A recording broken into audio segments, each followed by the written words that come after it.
Alrighty. Still regaining my voice a little bit, but more of that's just because it's dry. Air got dry again, you know. The woes of winter, unfortunately. So, I don't think many people now would know, but maybe they do, that I played Metroid Dread very early when I started streaming. I really fumbled. I fumbled trying to speedrun hard mode, and I think I got stuck at... There's a boss fight. I think I'll recognize it when I'm going through it, but... There's a boss fight that I fumbled, and I think... Part of me wants to say it was either the water boss or Kraid. It might have been Kraid.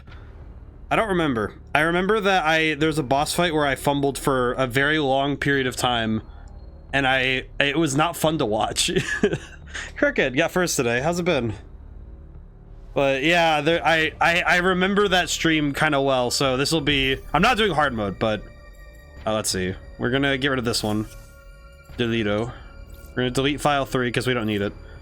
Yeah, get rid of file 3 because we don't need it. Good. Well, that's good to hear. But I'm gonna do normal mode because I would like to see if I could... Because yeah, oh my god. I forgot they added dread mode since last I played, but I'm not doing that. I like my sanity too much to want to even dare with this, but I'm gonna try and do normal mode in a single stream if I can help it. We can go overtime if I need to, but hopefully I don't need to. That's the hope. Metroid, virulent floating organism that drained energy from its prey through physical contact. Metroids were originally created by the Chozo and named after their word for ultimate warrior. Their value as a bioweapon sparked several crises, and as a result, all traces of them have now been eliminated. They are now extinct. And this is X, as I recall. X parasite, gelatinous parasitic organism, indigenous to the planet SR-388. Could absorb the DNA of its host, living or dead, and replicate its form. When infecting a living host, it could even access the host memories. Driven not by emotion, but an instinctive need to replicate and spread to increasingly stronger hosts. Their inability to be controlled to mark them as even more dangerous than their sole predator, the Metroids. Like the Metroids, they are believed extinct. And Samus is awesome. Samus found an X parasite. Oh yeah, this is the plot of Fusion. This is actually just basically the plot of Fusion. That is gross as heck to look at. I remember this. No Metroid surviving an SR-388. It became infested with the X, horrifying parasites capable of imitating any living being. Unaware of this, it set foot on the planet, got infected, and almost died. And they used Metroid DNA to make her better. I like that I forgot they used the sprite for that.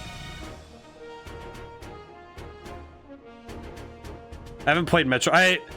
The last time I played this game was like consistently was when it first came out, and I spent a full week just playing it and having a fun time with it. I was just exploring and having a great time.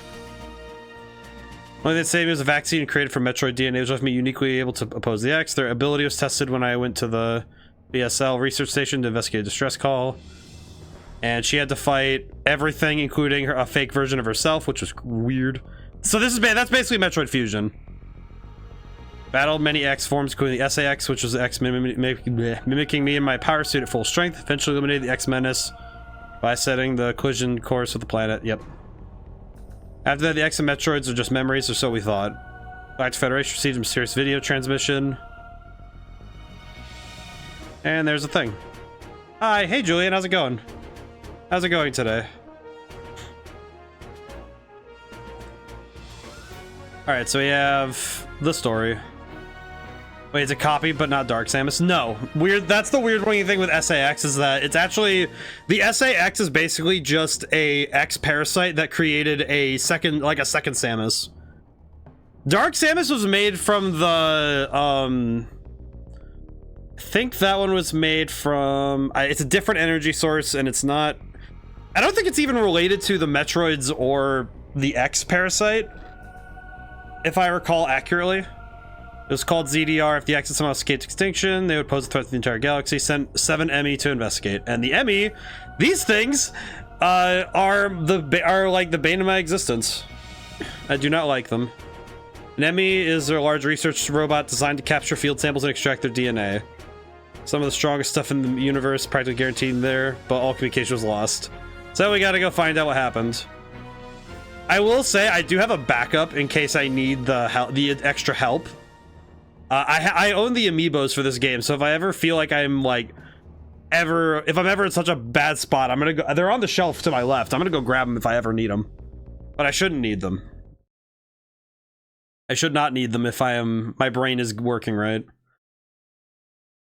Yeah, the SAX is a copy, which is it died, but it was kind of weird.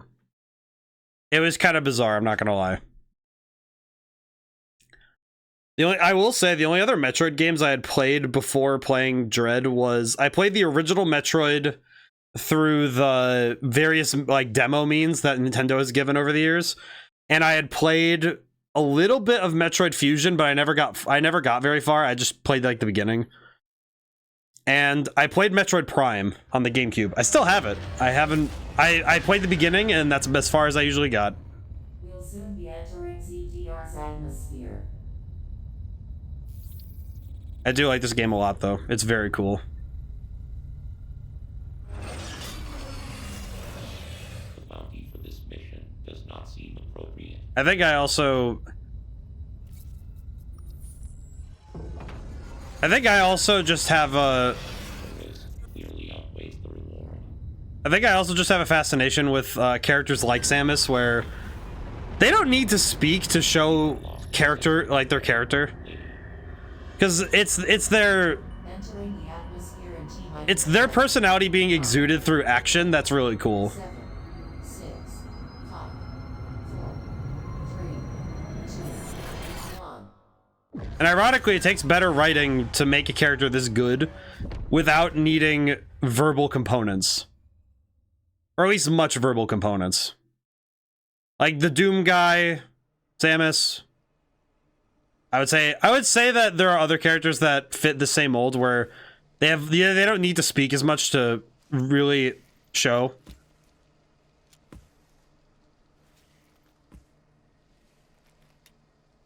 Samus is awesome though. It is very vibrant. Oh.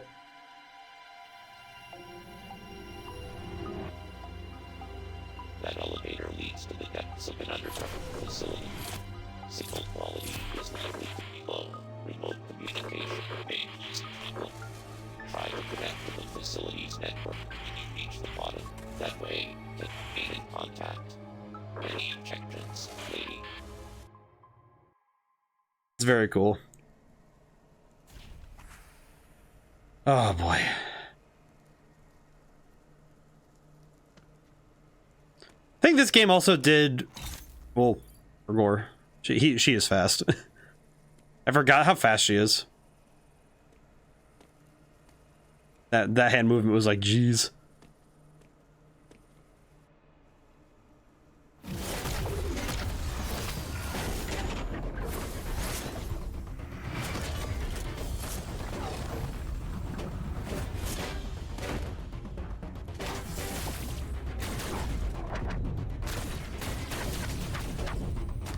Got it. And that's Ray. I forget his name. I forget his name already, but I really like him. His design is awesome.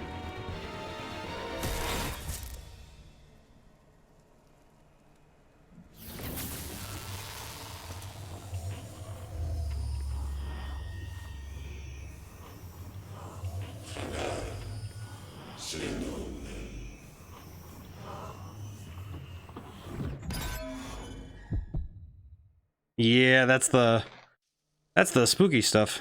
I remember that. I'm remembering the story now, and still very cool. Also, I forget why her suit changes colors again, but I like the original suit here, like the Dread suit. I dread the day I missed not only first but second as well. Good pun. Yeah, Future Savior is house packed in early today. I don't know. All right, let's see.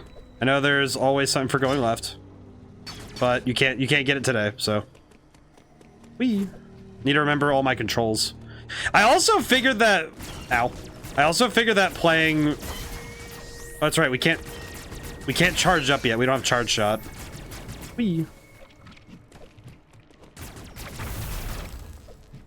Had stuff to do today, just barely missed it. Can be a tricky thing. I think showing a non-character through action can be very effective, but only if they display what is only badass competence. It can come across as bland. Well, and that's just it. I think it's really cool when you show characters also failing.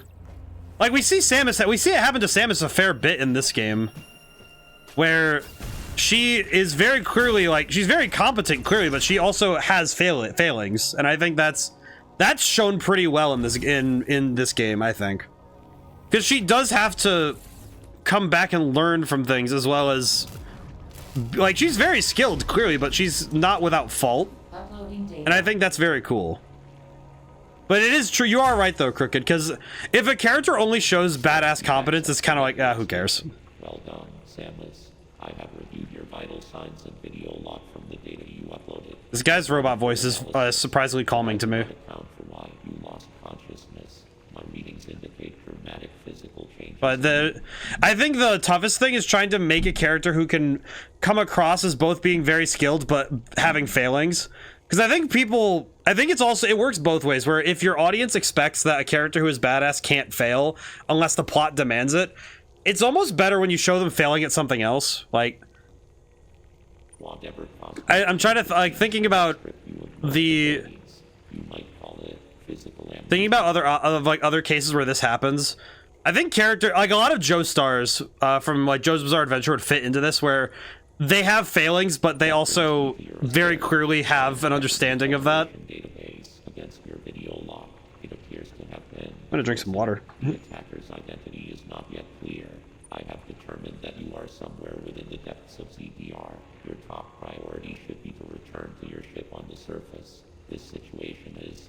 I will view story so that people who haven't seen the game before can see it.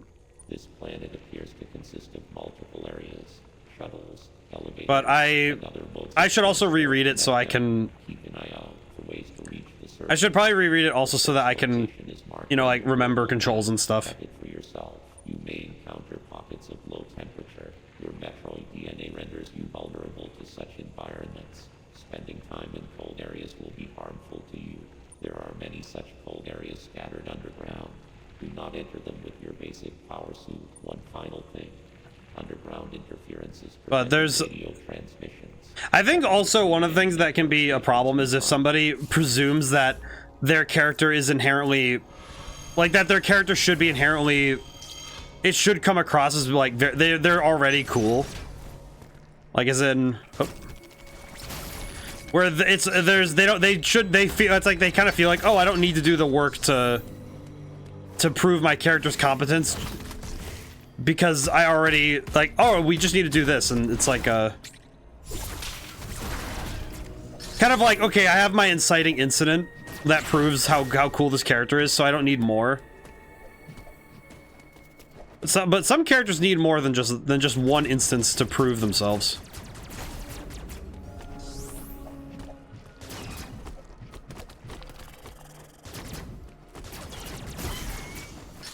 I'm getting my hands back with the buttons. I'm remembering stuff now. Pew. Oh, excuse me. Remembering the wall jumping. Oh. What? Oh, tutorial stuff. If an area, there's a hidden item there. Yes. There we are. Mission. Missile tank acquired. I'm remembering buttons now, which is really good for me. Ah, yes, the first time you run into the Emmy. I also appreciate that the Emmys themselves help this out. Because we've been talking about how do you prove a character is badass. I think the most badass a character can be is when a character proves that they understand when they're outmatched. In my opinion, I think that is, like, oddly a very good way to prove when a character is more capable than you think. Okay, yeah, so that one's required. Oh, right. Whee! Gotta run. Oh, jeez. Yeah, this thing is... and I think that That it's actually one of those things that makes a character more it makes them appear more capable than just having them succeed. This is where I'm going to hit with the with one of the probably one of my more maybe it's a spicy take. I don't think it is. It's probably why people think that Aang from like Avatar: The Last Airbender. It's probably why people think Aang is more capable than Korra was, because Korra only really ever failed when the plot required her to. Whereas we saw Aang have to fail, and he also came to realize when he was in peril. Oh, hi. Ah. I forgot that the door just opens.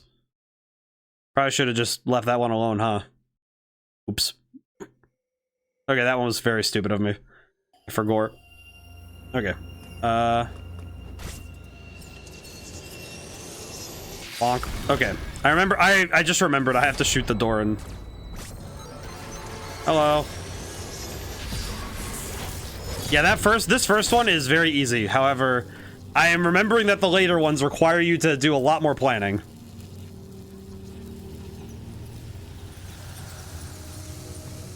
Because you have to actually plan when they're going to be approaching you or not.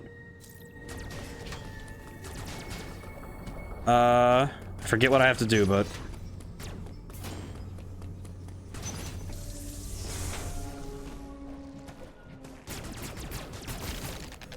Let's see. Hello. Here I am. I never watched Korra. Not that I had strong opinions because it was inconvenient for me to view it when it was airing. Yeah, I got to watch it because it was on Netflix. I watched the whole thing. But I think even like Korra does prove, though, the trouble is that everything that she does that really works to disprove the problems that she has as a character happens in the seasons after people would have like clicked out. Because season 1 and 2, she's, to put it nicely, she is headstrong, which can be very hard at times to kind of work through.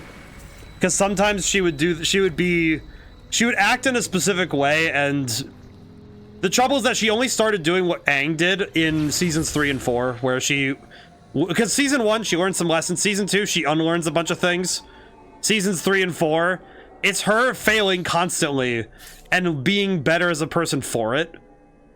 Let's see, I need to go down here. That's where I want to go. I forgot where the Emmy shows up, but I know that he shows up soon and it's really scary. This thing... I don't have the thing yet, so...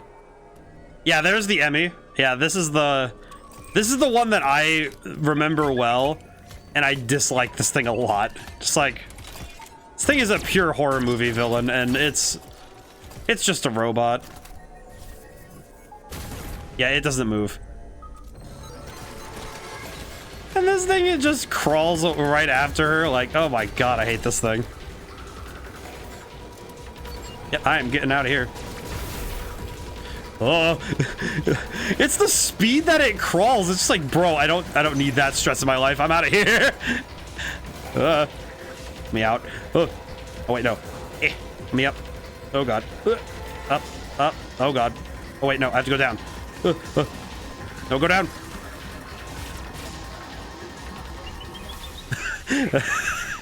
Stood there like, haha, that's funny. It really, like, sat there for a moment like, huh. Alright, well, see you soon, I guess. I'll see you later. It's just, what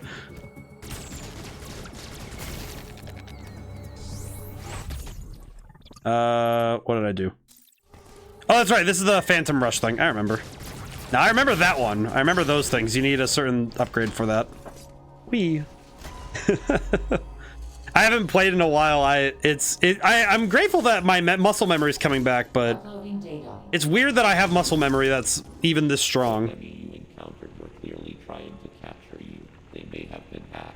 If so, it's reasonable to assume all enemy will be hostile. This is fair. Enemy send out a pulse to detect vibrations in the air within a certain range. Essentially, they can hear you upon detecting vibrations. I love essentially they can hear you. To track their source. Stay out of its line of sight. I like that a lot. I don't know. Otherwise, the day an enemy that has seen you will begin Yeah, I know this stuff. You've So never I will say that I do know this stuff. made a 99% I know this stuff, so it's just if they catch you, they kill you. Be a very small opportunity. Enemy are immune to your current weapons. You lack your highest priority in an enemy zone. Survive. Your objective in an enemy zone is to survive. That is your goal. Understood. Thank you, Adam. Very cool.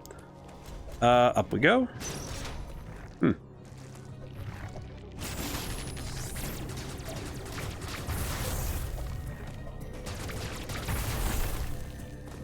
And now... Oh, that's right. We don't have the morph ball yet, so we can't even grab that. That's right. Oh, good lord. Okay, where do I go from here? I think I need to go here? I think. I genuinely forget where I'm supposed to go in the Emmy zone at this point. I think it's up there, though. Oh, I hate that. No, thank you. No, thank you. I don't want to deal with that. I have other things I would rather be dealing with. Go. Oh, crap. Well, that's where I wanted to be. It's wild what hours some streamers stream. Yeah. I can definitely say that is very true. I get really, I genuinely get confused when I see people who are streaming at like 3 a.m. Oh, hi. Why are you here? Why are you here? I'm out of here. Going. Okay, just cross the Emmy zone. We're fine. Go this way. Okay. Someone in a similar time zone to me streams from 8 p.m. to 11 a.m. Oh my goodness, really? Trying to imagine doing that even in my time zone. Like, okay, if I were to be streaming from 8 p.m. to 11 a.m., it's just like, okay, what, like, how? You know, I just remembered I have missiles. I should probably use them properly.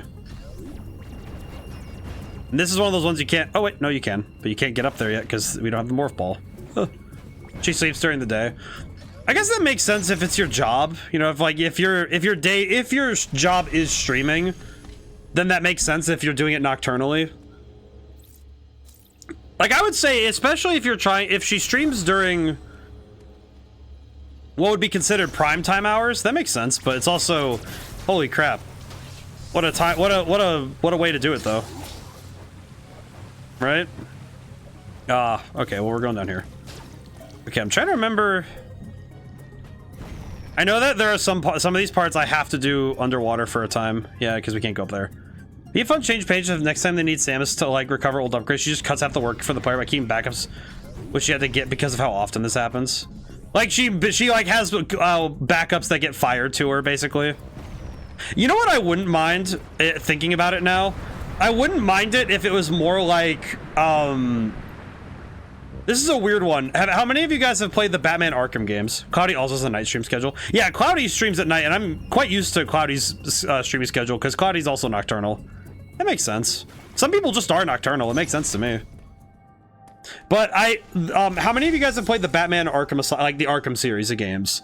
If the Metroid series tried something like that, where she comes in with lower firepower, not because it's the like, oh, I lost all my powers. It's, oh, I'm coming in with low firepower because it makes logical sense that I wouldn't come in with weapons capable of ripping the walls apart. Vaguely recall seeing gameplay of it. Well, basically, Batman will like regularly order or make new equipment to deal with situations as they come up. And I feel like that approach to it was really fun. Like the after you see, like, a great example is when you see these shot collars that that the inmates start wearing, because then Joker can start seeing where his guys get knocked out. The Batman builds a batarang that triggers it a little bit so that it causes the guy to like go away from his group and go like, oh, I'm gonna go check out what's making that signal. But he makes a batarang specifically for it. But conversely, he also will like have the Batwing drop stuff off, like, oh, I need the line launcher. All right, cool. And then they just jettison the thing through a ceiling. And it's like, all right, cool. Need the line launcher. All right, cool. Need the Bat Claw. It's like, you get the upgrades as you go, not because Batman forgot it, but it's like, okay, I came in with my usual setup because it's general use. And then he gets more specific equipment as the game goes forward. Because he realizes, okay, I need this to deal with this, I need this for that. Like the bat claw he gets later on because he realizes he needs it for something specific or whatever. And it's stuff like that that's really cool. And I think if Samus did that where it's like, oh yeah, I'm gonna have my ship like drop off something so that I can power up to match what I'm fighting, that would be cool. So I think that would also make more sense to a player where it's like, oh, she's raising her weapon strength. It also would make sense in the case of, oh, she's fighting in a place that is, Federation controlled, where she doesn't want to blow the walls off the place, so she has to use weapons that aren't stupid powerful.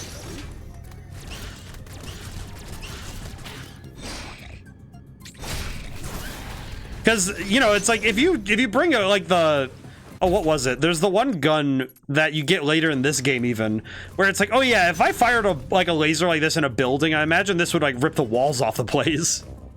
Nem-nems! Thank you so much for donating to the library, holy crap. 3 months, holy, how y'all doing? I'm doing great, how are you doing? Holy. Ah! Yeah, or like the mission star is essentially species protection or protocol or escort. Yeah, exactly. Where it's like you shouldn't need high power weaponry every time you leave the house. Ow. Good reason not come with big guns. Yeah, exactly. Ooh. But how's it going, Nubnubs? Thank you so much for, holy crap, 3 months though, holy. Thank you so much. The Emmy cockroaches. No. No. Go. Doing good points of Genshin. Oh, Genshin's great. Let's see, where am I going? I haven't played much Genshin myself, but I do like some Genshin. I play Honkai a lot, but I did try Genshin. It's pretty cool.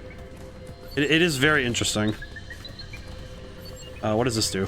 Oh, that drops the thing. That drops the water. I see. Oh, that's right. You need to trigger the thing, but while... I remember now what I need to do with that. Where's it coming from? Coming from there. Okay, cool. Okay. I know what I need to do, though, to... I think I know what I need to do. Stand on this.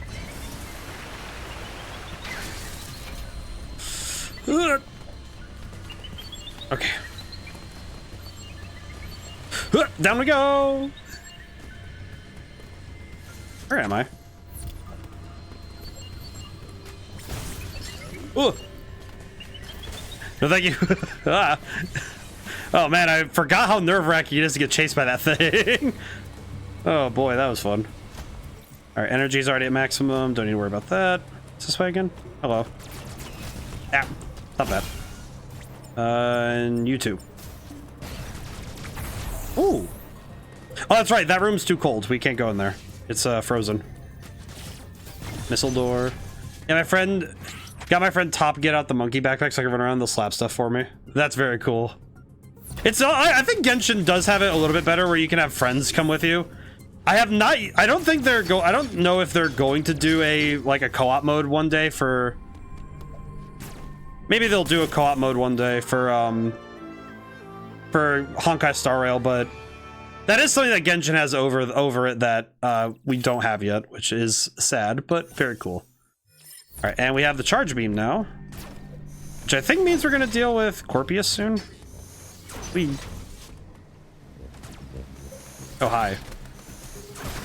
I forgot. It's like playing Zero in Marvel vs. Capcom. You need to charge Buster all the time.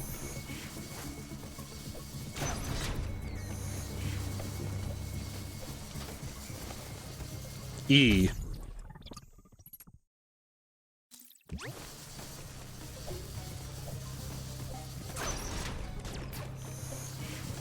Question, where am I going again? Network station. I'm at recharge station. I think it's that way. I think. No, not that way. Yeah, I'm a big... I think the stuff that Hoyoverse has been doing lately has been really cool, so... Also, I like that, like, all the games are... It's like, yeah, you can put money into it if you want, but it's not... It's never required, which I think is very nice. I appreciate that they also take care of their free-to-play players. Because it'd be very easy for them not to, I will say.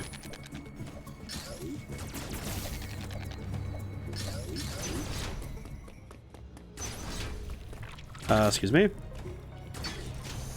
And where does this go? Ah, that's right. This goes into this room. Okay.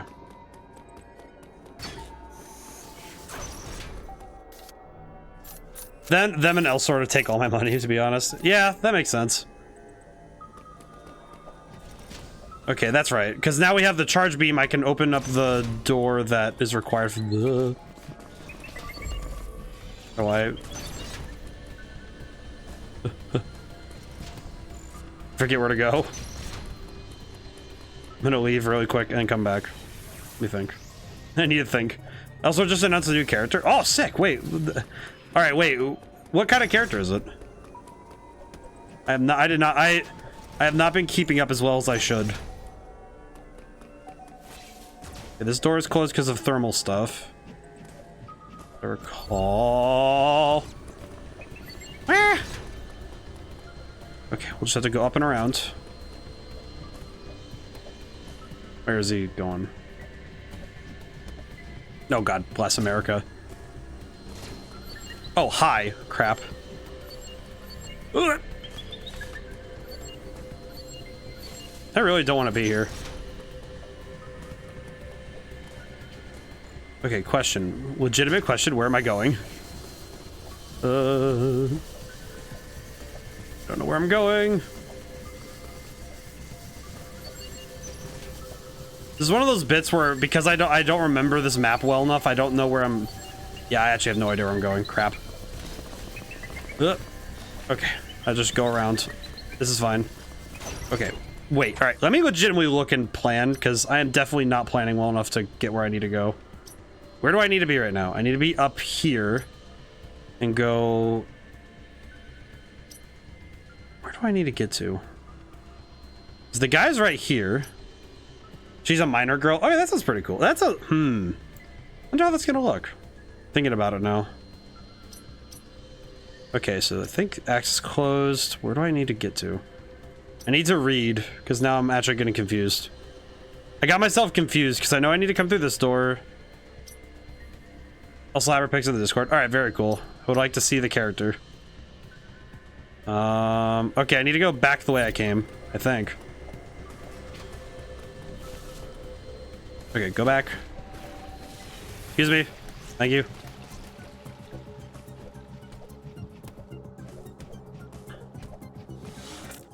No, not just brightness. Okay, this way. That's where it is.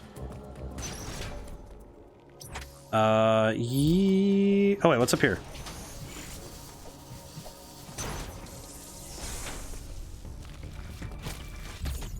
I think I remember where this is now, but definitely still confused. Oh, this door opens something else. Okay, hang on. I do know where that is, though. I do know where I am now, sort of. Never mind, I don't. Crap, dude. Crap. Yeah, I'm... Okay. I need to remember how to get to where I want to go. Alright, so I need to go through this door. This door is still closed. It's right here. Power beam door. I think I just need to go across. I think that's what it is. I think that's what it is. I need to go across. Okay, so I just messed up. Excuse me. Ow. Gonna go around you. All right. Wait. Why is my brain? My brain is really not working with this right now. I don't know what the deal is. Not this way. Good lordy. I definitely think to some level it's because I'm trying to go fast rather than trying to go, you know, like Why does it feel? It definitely feels like I just got turned around. I got turned around again. Hang on. I just got turned around. It's okay. I just need to... Excuse me. Okay. Not this way.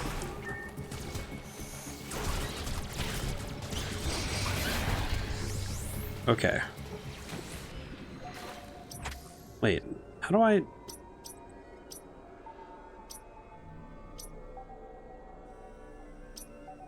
Just realized I don't know how I got back the way I did. Oh, you know what? This is that one. This is I just remember this is how I got stuck last time, and I confused myself. I remember getting stuck like this last time, where I forgot which door I went in through, and I legitimately got myself stuck because I didn't remember how to get back to where I was.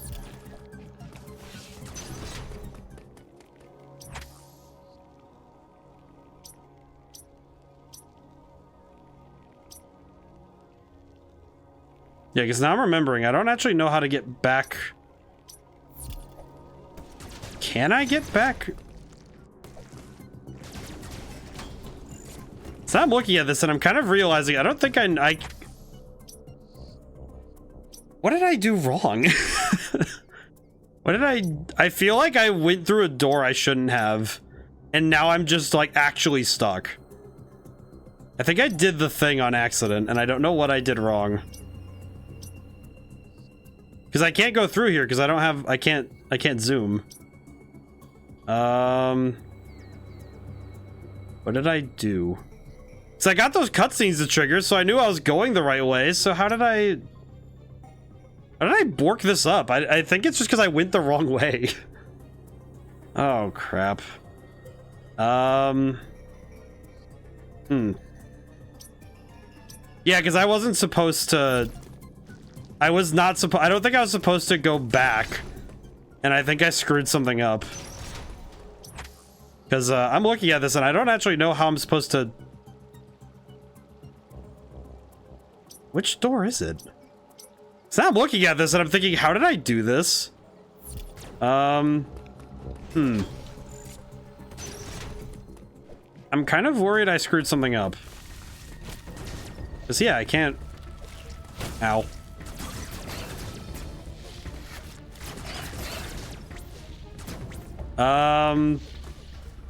Okay, well, is there something hidden in any of these areas? No.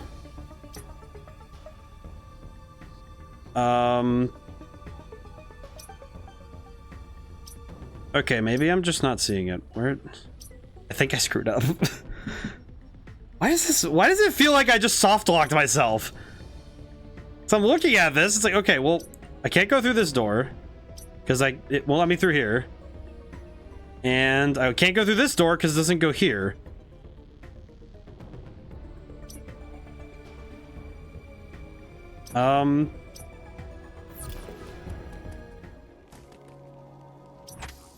I think I screwed up. Unless I'm forgetting something that I just, you know, I'm like... Yeah, unless I'm forgetting something, I think I screwed up, like, actually screwed up, like, really bad. Because I don't... No, you can't just... You can't soft lock this, can you? There's no way I just soft locked. I can't be right.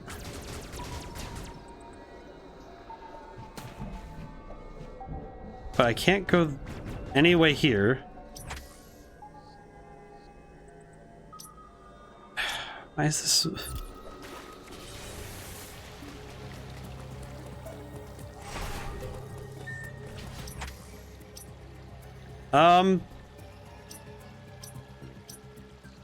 I think Hey Drifter, how's it going today?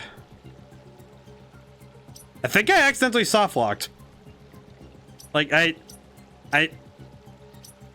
legitimately think I accidentally soft locked myself because I think I accidentally did because I don't know what happened. Load last checkpoint, please. Where was the last checkpoint? Please don't be somewhere.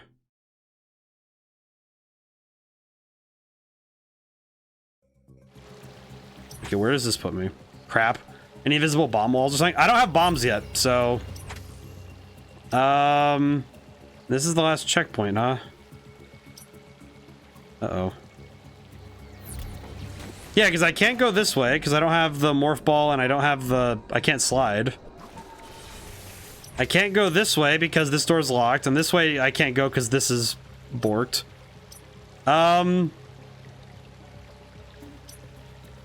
I might be overreacting, but I'm kind of worried that I messed up.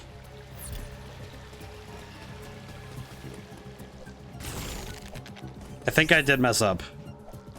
Because it gave me the cutscene saying like, oh yeah, the thing in the thing in this area woke up, so yeah, because I can't go this way. I am a little sad that you can't just crawl through this, but and there's no secrets over here because this door doesn't open.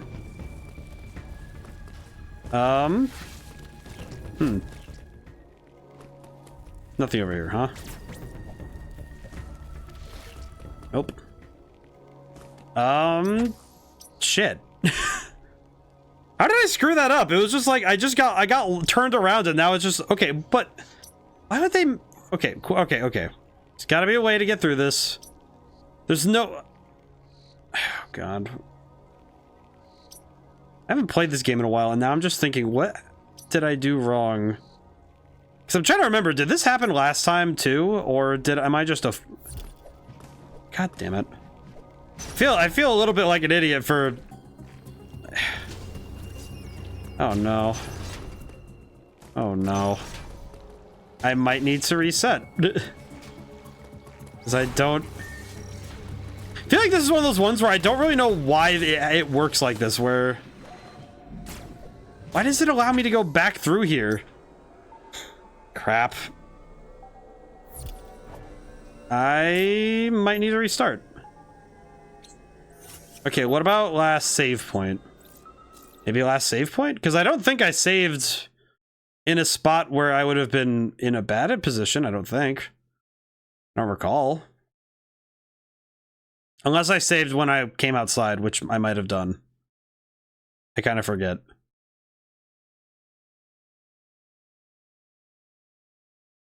I'm kind of worried.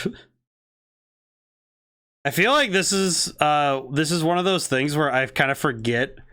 You know, it's been a while since I've played this game and I kind of forget that there are things like this. Okay, where is crap? Oh, god damn it. Yep, all right. Well, I'm here. I'm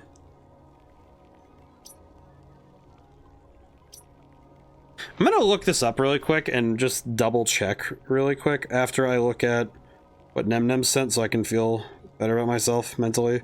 Oh, she looks great. Oh, that's a great character design. I love that. The L Sword character design.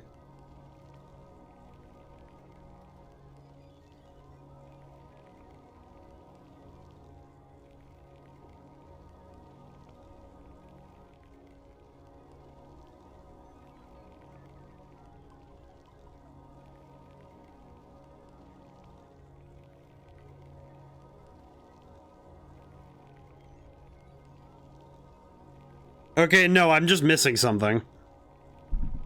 I looked up like, okay, did I actually soft lock? No, you're just missing something. It's like, okay, what am I missing here? What am I missing? I have to be missing something pretty darn blatant if I'm...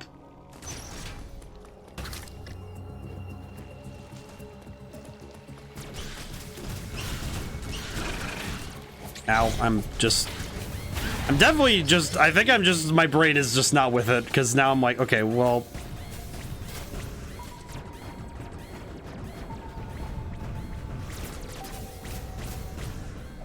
Okay, nothing here.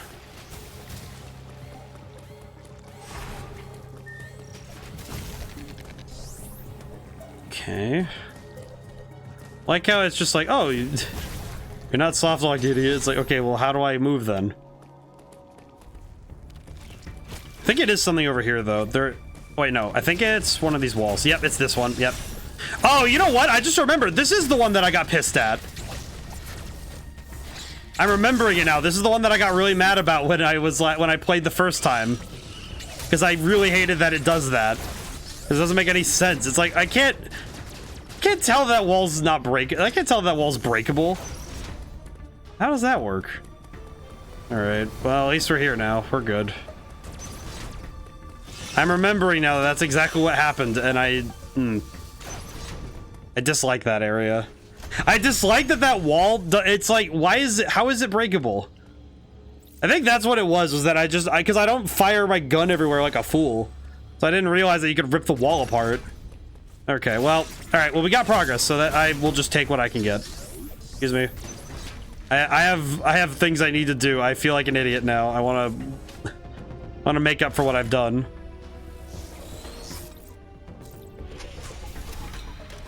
Okay, so now we have the fuel. We're good. Oh, God. That one was stupid. Running around for like 10 minutes like a chicken without its head. Yeah, I have to be more overzealous when it comes to shooting stuff. Excuse me.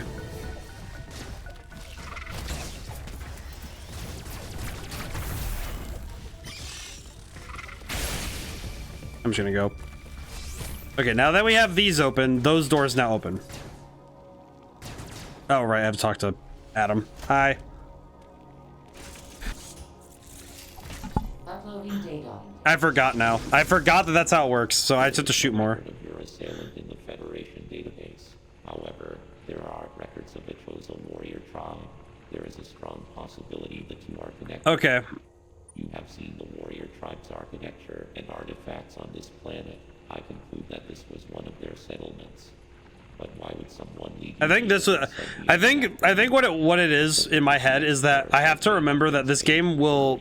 I have to remember that this game also has that where just stuff can break. Like as in I can break the walls. Continue to search for the. Unfortunately, this end there are 6 remaining. Okay, so yeah, we have to. The Emmy are an issue, but it's fine. Yeah, now these doors open, which is good.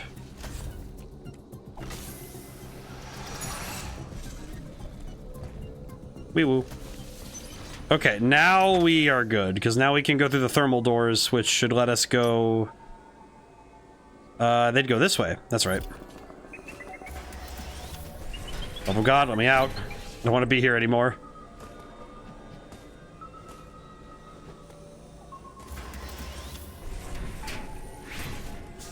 Oh god. Question, is this where I need to go? Yes.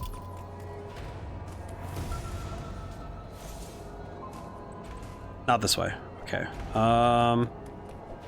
Which way is it? It is that door up there. Crap. Okay. Go up there.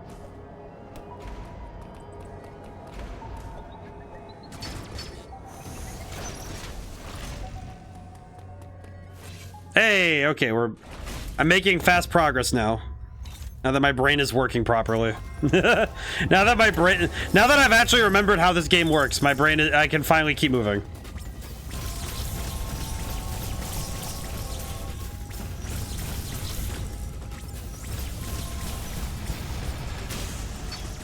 Ow.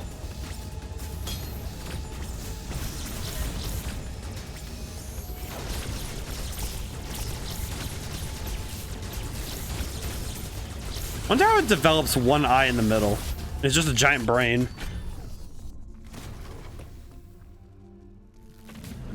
It's just an eyeball with a brain. All right, cool. We have the big laser now.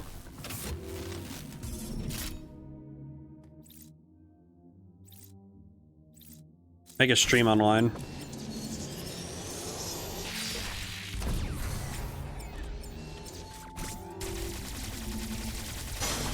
Oh, that's right, you have to hold... That's right, I have to shoot it the faceplate off before I can shoot it in the eyeball. Now it's gonna be coming at me directly, which is scary. Where is he? Hello?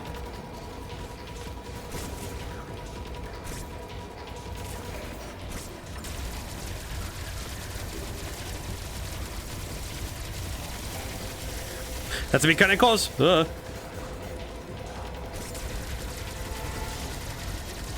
Eh.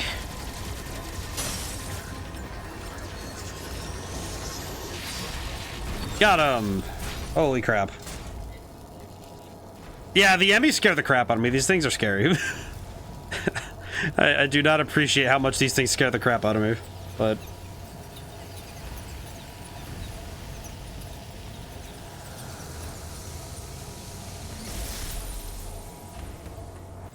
Spider magnet acquired, which is the... That's the one that lets me stick to the blue walls, yes. I remember now. So now we have that thing.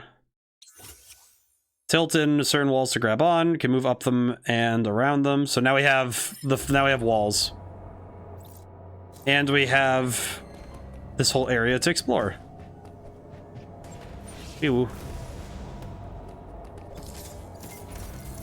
Yeah, now I'm moving. I think it's just that I think thinking about the problem I was having was that it's just sometimes I have to remember that not everything I see is what I need to pay attention to. Kind of sounds weird when I put it like that, but it is basically true.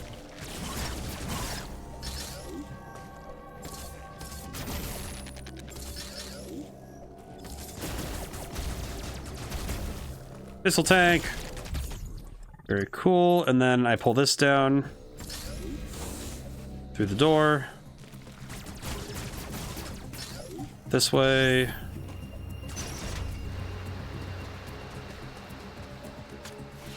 Oh, you know what? I should probably get rid of that marker now that I don't need it.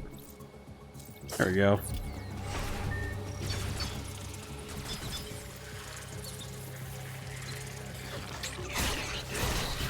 Hey. Oh, that's right. This is the first real boss of the game.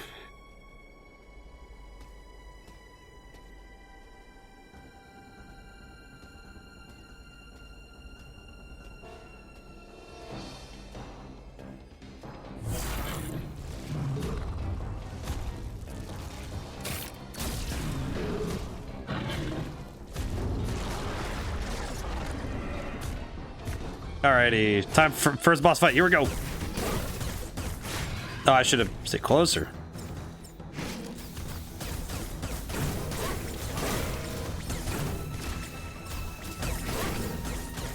Ow.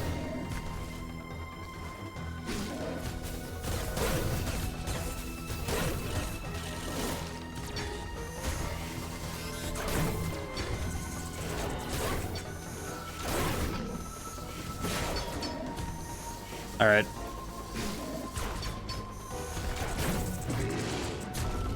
Won't be too much harder to deal with him, but we'll see how I can do.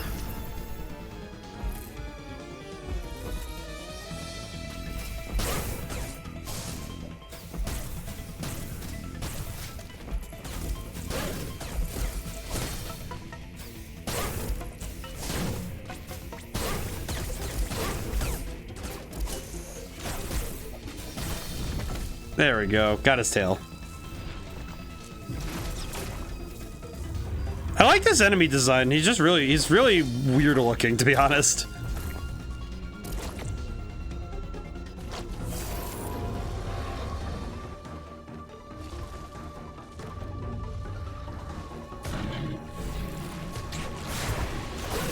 I'm gonna shoot him in the face really hard.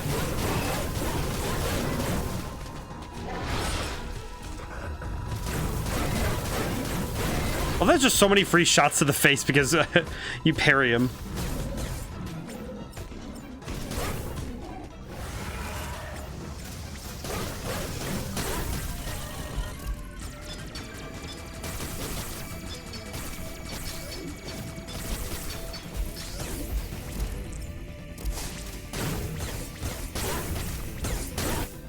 I think it's dead.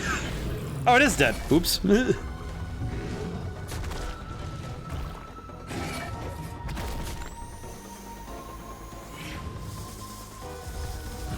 I love the slow walk. Just like, yep, I'm ready.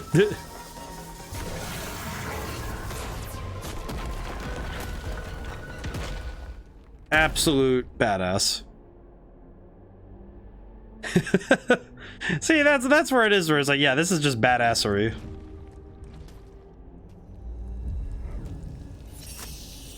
And she found a box inside of its tail. It's the fact that her armor can absorb abilities like this. This is where I think this is what I was talking about with that Arkham Asylum sort of idea, where it's the ability to take things that she finds that's a good idea. It's like, oh, this will help me out. Let's see. So what is it again? Activated. How do I activate it? Right stick. Okay, I see. Okay, cool. And this lets us go through the doors that have the lock thing. Yeah, these ones.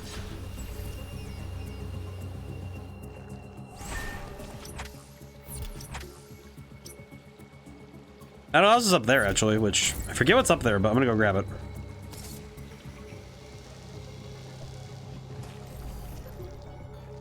Think it's a shortcut. Okay, shortcut. Tractor device. Ah, that's right. There's a sensor lock door all the way over there. Whee! Time to go. Hey, you know what? I'm just gonna go.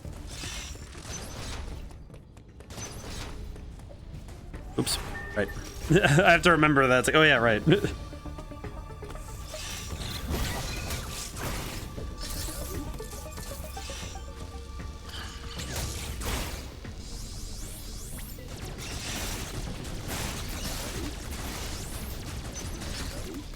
Whee! Remembering stuff now.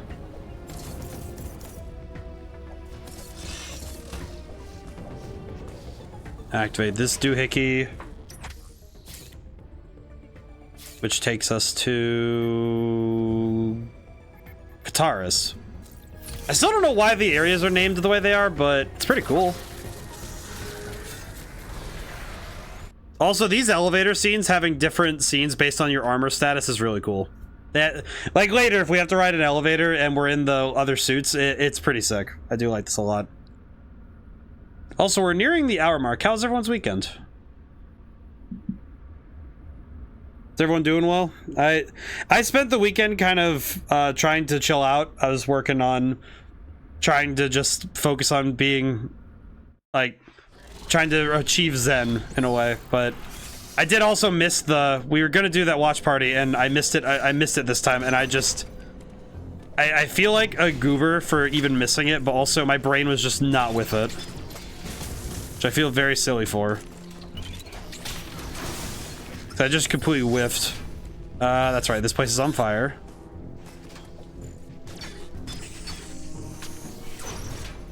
Too hot. Hot damn.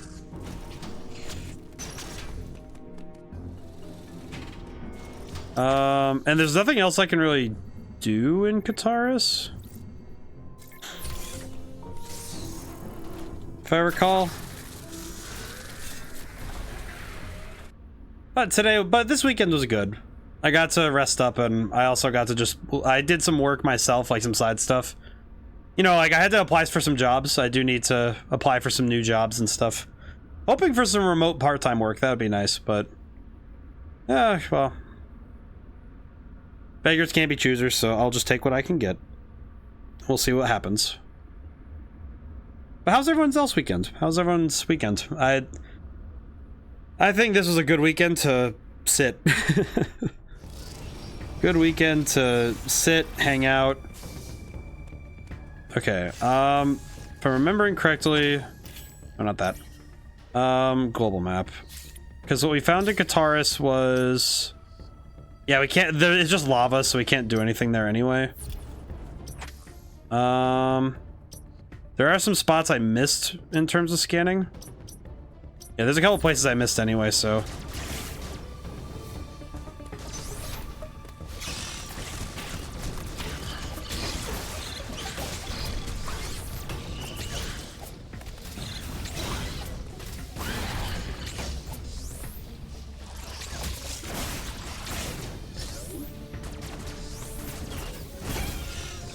and out we go. Let's see. I think all these areas are too hot. Yeah, they are too hot. Let's see. Something hidden over there, so I'm guessing that's where I need to go.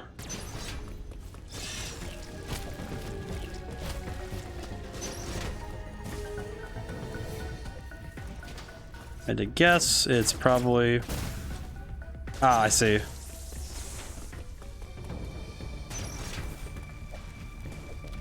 Chop the door open. Grab the missile tank. Very cool. It'll make some fights easier for sure, but...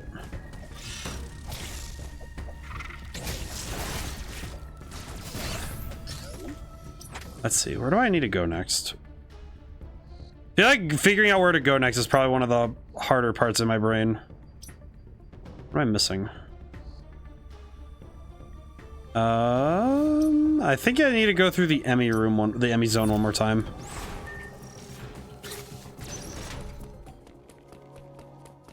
Oh. Sorry, those are on fire. Not that way. Okay. I think it's just go down and around. Ow. Down and around. One of these ways. I have to remember the pathing in this game. Oh crap. Whoops. My bad. Not this way either. I'm forgetting something and I'm trying to remember what it is.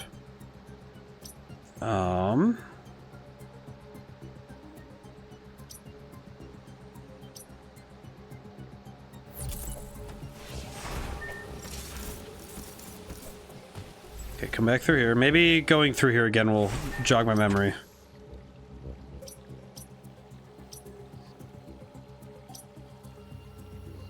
Maybe?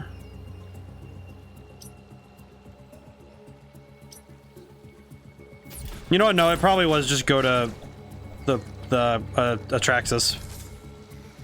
I think I just forgot what I think there is a button in there I have to hit, but I forget what it is.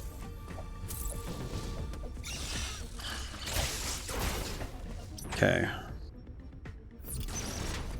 I'm back across. Because I think this is one of those ones where I kind of forgot where anything is. Excuse me. Come back through.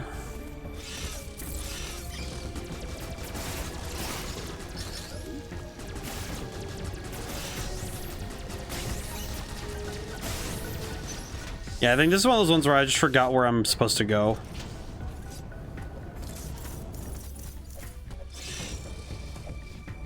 Okay.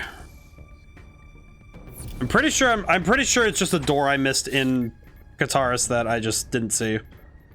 I'm pretty sure I just missed a wall I can shoot. I just need to go back up and see it. Oh boy.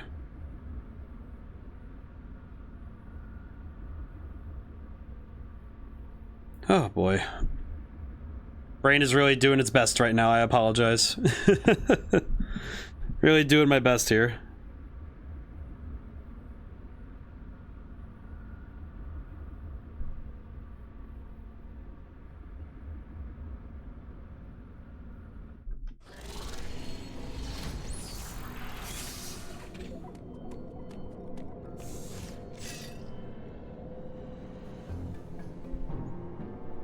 Let's see. Yep, it's this way. I forgot. Yep, it was this. I remember now. This is one of those ones that I got mad at when I played my first playthrough. Oh, good lordy. I forgot. I remember now how hard it was for me to see that. Excuse me. Excuse me. And up I go. Here. Hi, Adam. I forgot. Another one of those walls I didn't think to shoot at. Yeah, I know. Just like, yeah, right. It feels stupid, but it's okay. The brain is catching back up. Powered by thermal energy. Magma is pumped from the planet's interior and routed from there. I have located the central routing system for the magma. It is here in Cataris. Cataris. It's funny to hear that. It cannot protect you as you explore Cataris. The extreme heat of the lava is too much for it.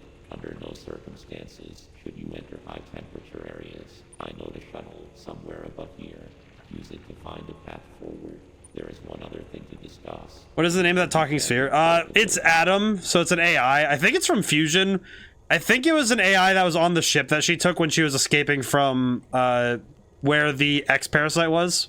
The phantom cloak His name is Adam, though. Thus far, your only option. Note that using the phantom cloak severely decreases your mobility, and direct contact with an enemy will still result. The phantom cloak is useless. Once the phantom cloak can remain active after your aim has been depleted, it will consume your life energy instead. Consider. So I just have to remember that. I have to remember that using the Aeon can be dangerous, so... But it'll be fine. Okay. Excuse me.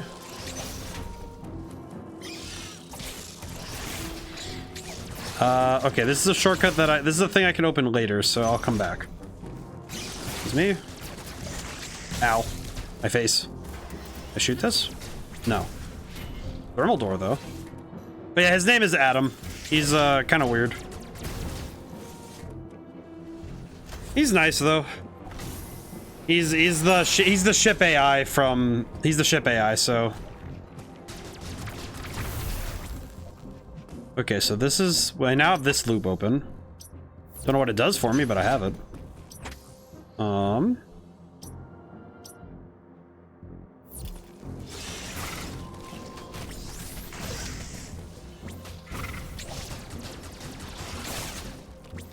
So this doesn't open yet.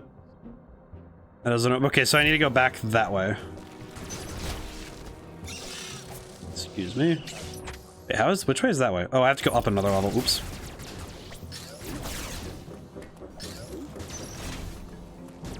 And up I go. Ow. Hi, Adam.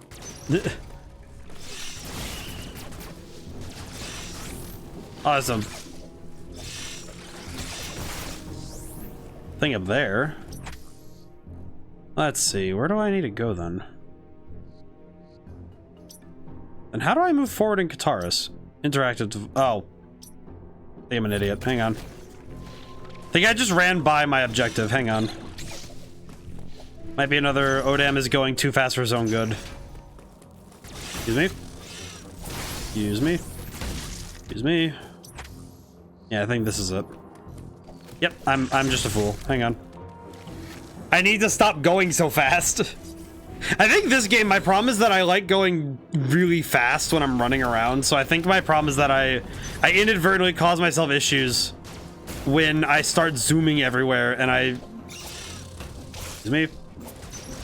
Because I end up just, like, kind of speed running everywhere. Doesn't help me much. Oh, excuse me. Ow. Ow. What the... Alrighty. Excuse me. Ew.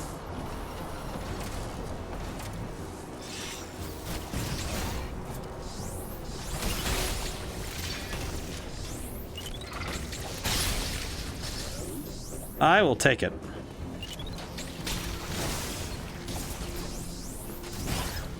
Up we go. Yeah, I feel like the way that this is also true of any for me any Metroidvania style game, like any game of these styles that the movement is very fast and fluid, it is very hard for me to not just keep cruising when I'm, you know, when I'm feeling the movement.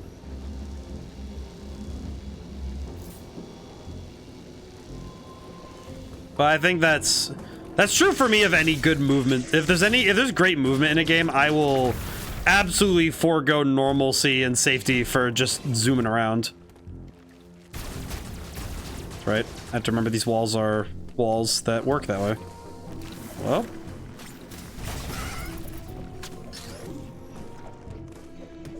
Excuse me. Ah, Emmy zone. Yep, here we go again.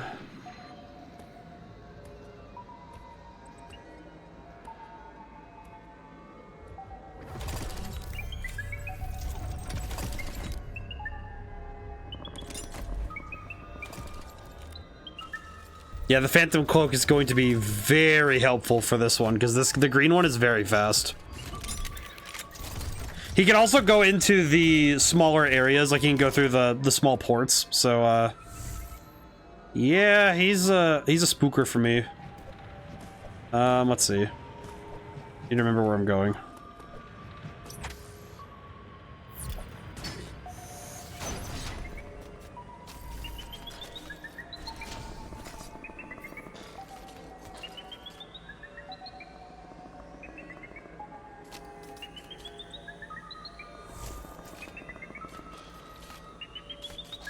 Oh shit. Oh no no no no no no no no no no no no no no no no no no crap crap crap.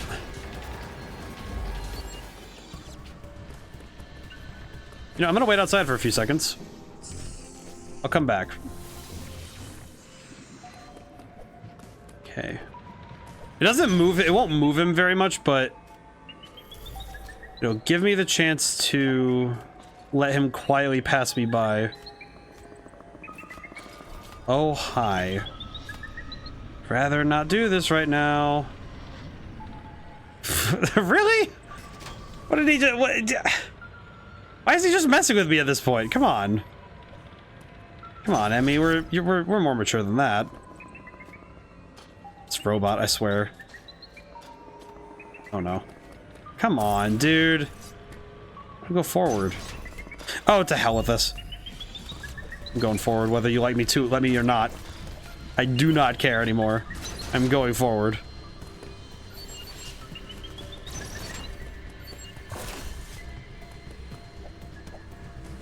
I'm going forward, whether you like it or not.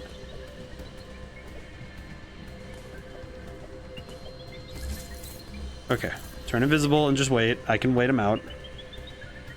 I can wait him out a little bit. Like, not a ton, but... Oh god. Nope. I was not able to wait him out. I'm gonna run. Okay, I'm good. Whew. Okay, we're good. Oh, geez. That was a rough one. I'm getting heckin' scared now. Like, holy... Okay. Save room.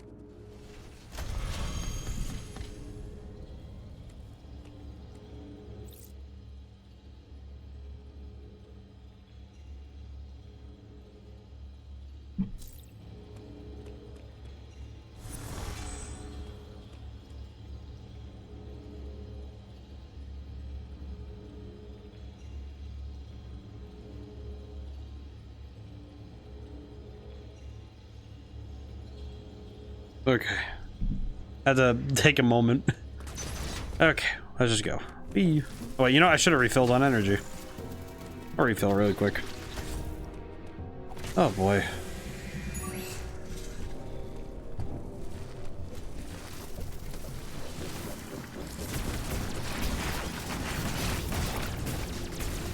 Okay, good I know that that actually works that way. Ow. Okay, and I activated this, which is for the thermal door.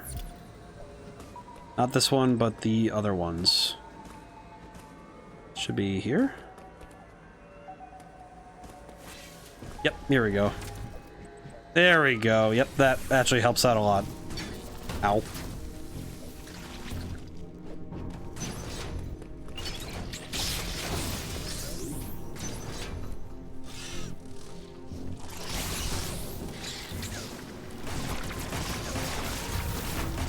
Oh wait, that goes into a super hot area, so I have to remember that.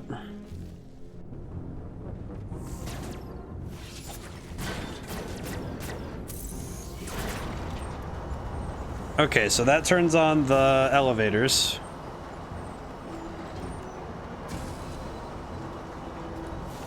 Definitely getting my groove back in this game, because remember the last time I played this, I was not doing well in terms of paying attention, so definitely feel a lot better about myself right now in terms of how I'm doing.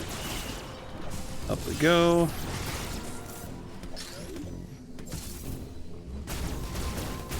Okay, I do need this door open later, but I don't need it right now, so yeah.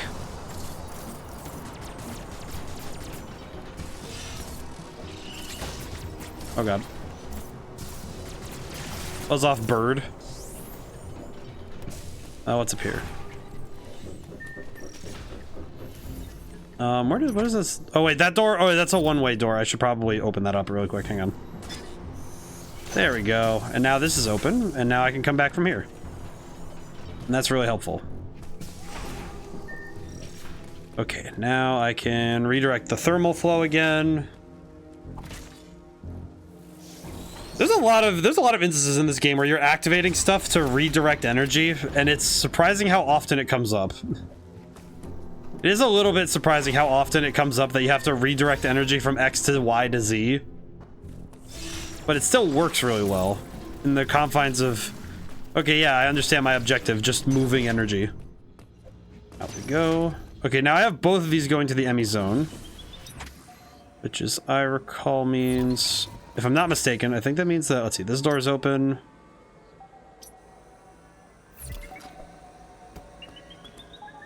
I think just put, yeah, it puts me at this door.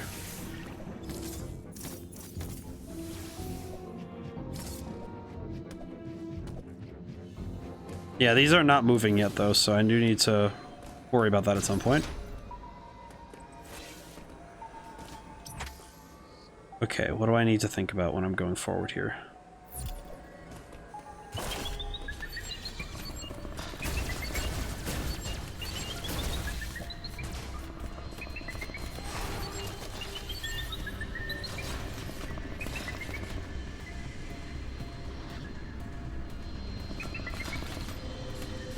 Oh.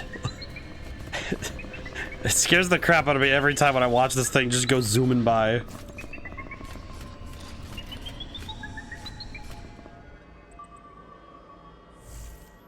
Okay, now I can go. Oh, jeez. Okay, now we can run. Whee. Now, if I'm not mistaken, I think I know where this is. I think I know what I'm about to go get. Now, if I'm remembering correctly what's about to happen, I think I'm about to get the morph ball, I think that's what's next. Freaking birds. Yeah, that goes into an area I can't go into yet. Oh boy.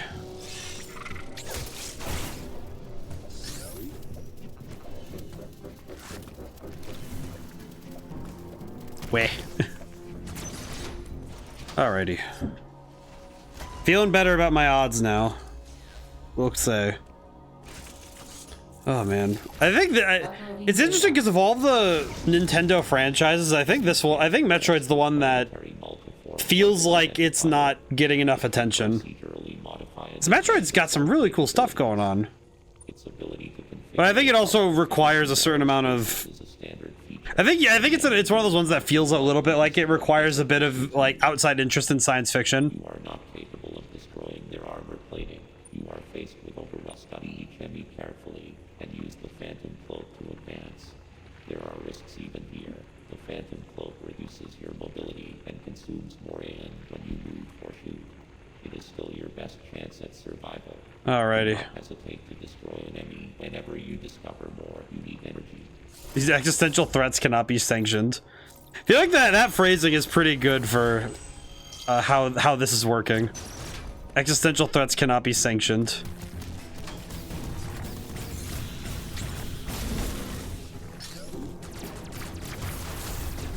Okay, so not that way, but this way.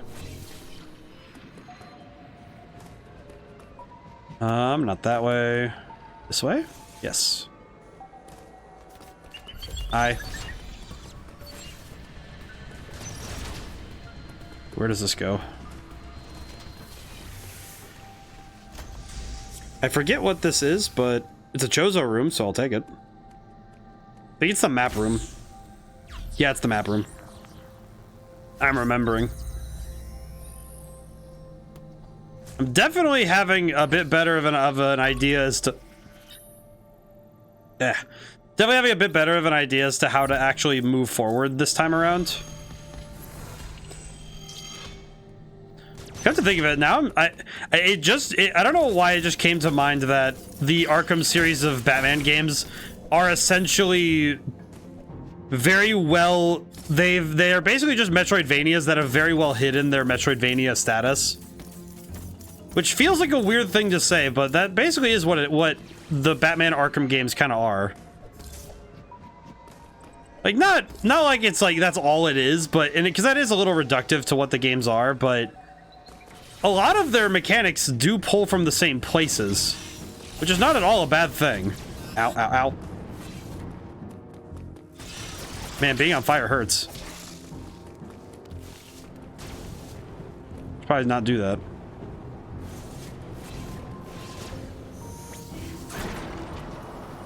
All right, what does this do? This turns on those ones. Okay, cool. That's good to know. I think it also drains this area of lava, so I think it means that that area is cooled down. I think. Yes, it is. Okay. I feel like if I saw that much lava drain out of a room, I would be a little scared. That would probably scare me a little bit. Do you have Spotify? What's your Spotify Wrapped like? I do. I talked about it a little bit on Thursday, but I did check my Spotify Wrapped. My top 2 songs are from Sonic Frontiers because it was Break Through It All and I believe it was Find Your Flame were in my top 2 for this year. Oh God! Wait a minute. Run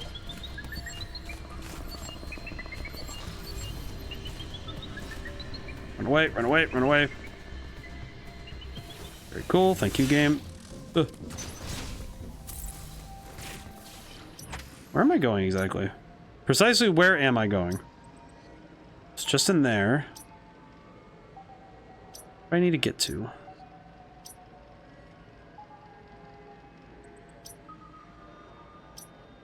Wait, I think I can go that way. Hang on. That's right. I just opened this so I could go this way. That's right. But my Spotify Wrapped is it's a lot of video game soundtracks, for sure. There's a few other songs though, like Bob Sager's Turn the Page is on there, which is ow. Oh God. Okay, got him. Oh. Okay, running away. Run. Okay, maybe I should make sure I know where I'm running to before I start running. Up there. Okay, where am I? Okay, where am I trying to get to? Went this way. There's something hidden over here. I need to get back this way. That's where I need to go. So I need to go there. Which would imply what kind of direction? Go down and over. That would work.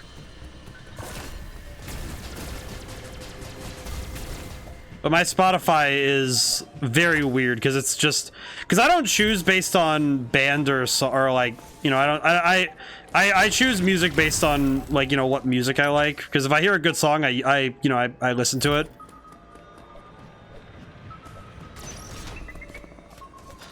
So I'm very eclectic about my music tastes, so my Spotify Wrapped definitely reflects that this time.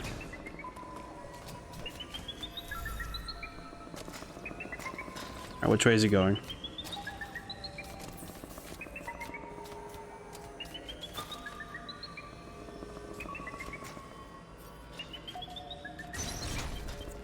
Okay, now we can go. Okay, which way do I need to go exactly? Okay, this way. Okay, then run this way. And up here. Now, if I'm not mistaken, I go up this way and up and around. Got it.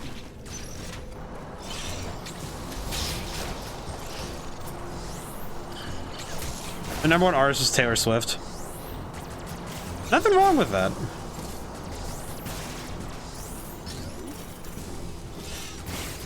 I don't listen to much Taylor Swift, but I understand why people like her music. She's pretty good.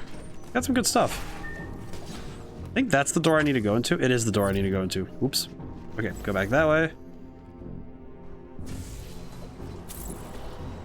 Yeah. Okay, and then this way? Yes. Up we go.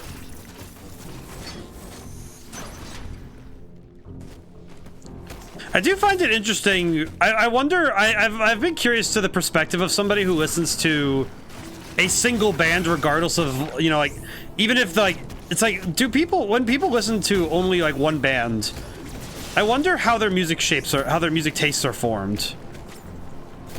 And not in, like, a bad way, it's more of an observatory way, observational way. Because I don't really choose, you know, it's like, I know some artists, because I know some artists that I, you know, have in my mind. Okay, that's just an energy part. That's a bit oopsie for me, but... honestly, it's still probably a good thing I came up here and got that, because I think I'm going to need that. I'm going to need all the health I can get if I'm going to deal with, I think his name is Ravenbeak. Oh, that's right, I need to come in for this part. I see how it is. Whee!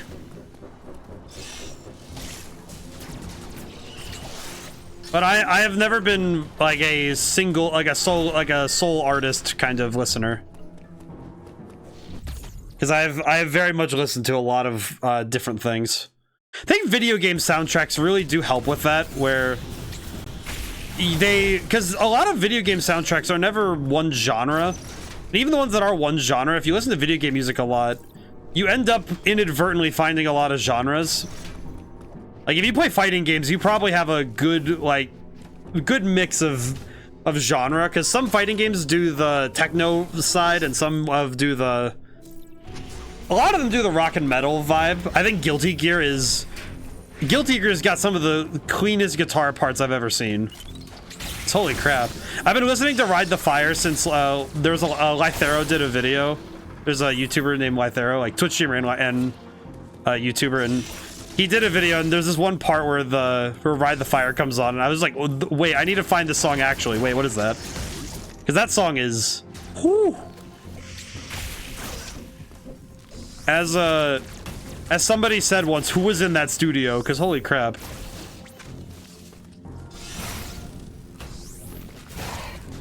There are some songs in there that it's just, it's straight, it's pure fire. Clean and simple, like, clean and simple heat. It's really good. Okay, as I recall, I think we go outside of Kataris to, yeah, we go to a new area and then we get an upgrade and we come back. Dairon. So the reason I'm remembering Dairon also I had trouble with, because that place is a nightmare to deal with.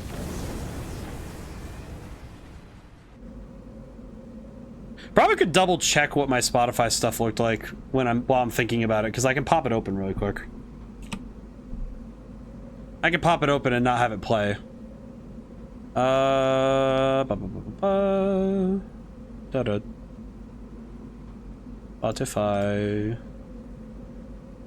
Also, I like the concept of... there's something very funny to me about Samus just kind of riding quietly in there and just kind of, yep, waiting patiently. Yeah, I have a bunch of songs that were regulars when I was this year. I found one by this band called the Ides of March called Vehicle, and that song is really good. That's a good one. The Ides of March is a very cool band. Up we go. But I also have... oh, that's right. I remember now. The speed panels.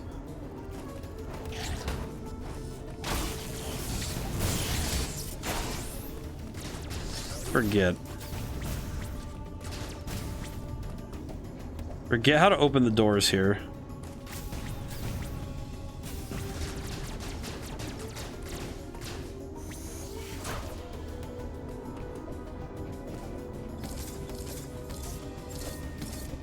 Though this one, I think I just need to run through here and just keep going.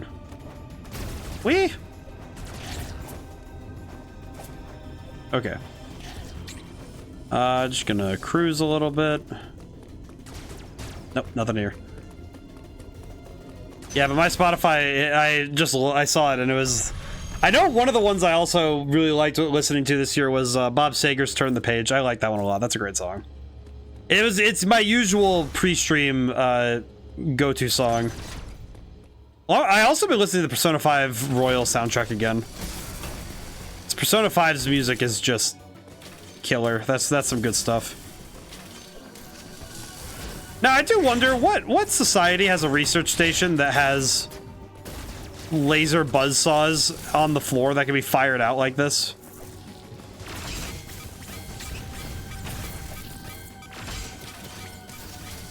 Oh, wait, I wasn't paying attention. Ah! I was not looking at the floor.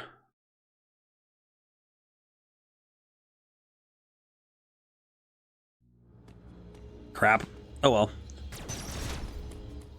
Yeah, I forgot buzzsaw hell is kind of a dangerous place to be.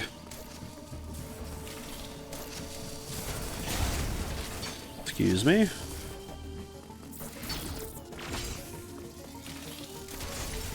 Ow. Yeah. Triple door. I think the rest of this is, yeah, it's a little too high for me to get to right now, so I need to get out of here. Woo. This area has no power, which is a little awkward.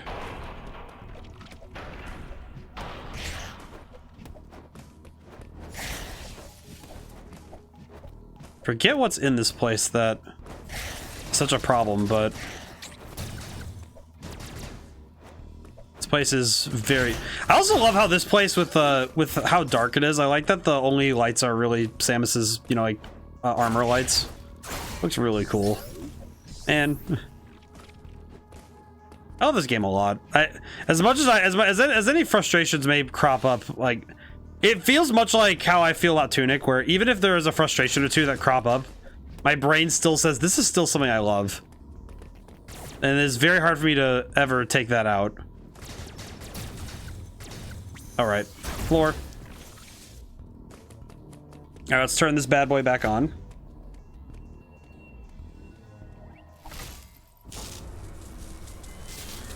Oh boy.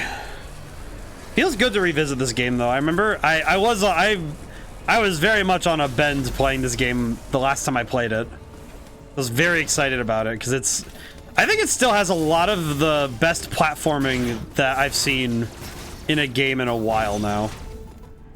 Okay, I think, what is this one? Wide beam. Okay, so this is the triple beam. You got wide beam. Wide beam acquired.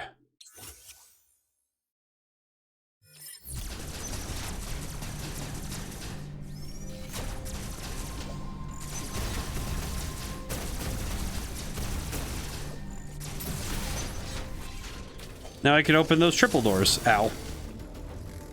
I think there's one... Yeah, there's one that way.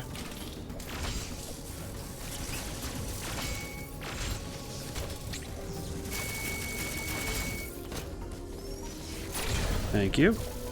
Oh, good lord. Ugh.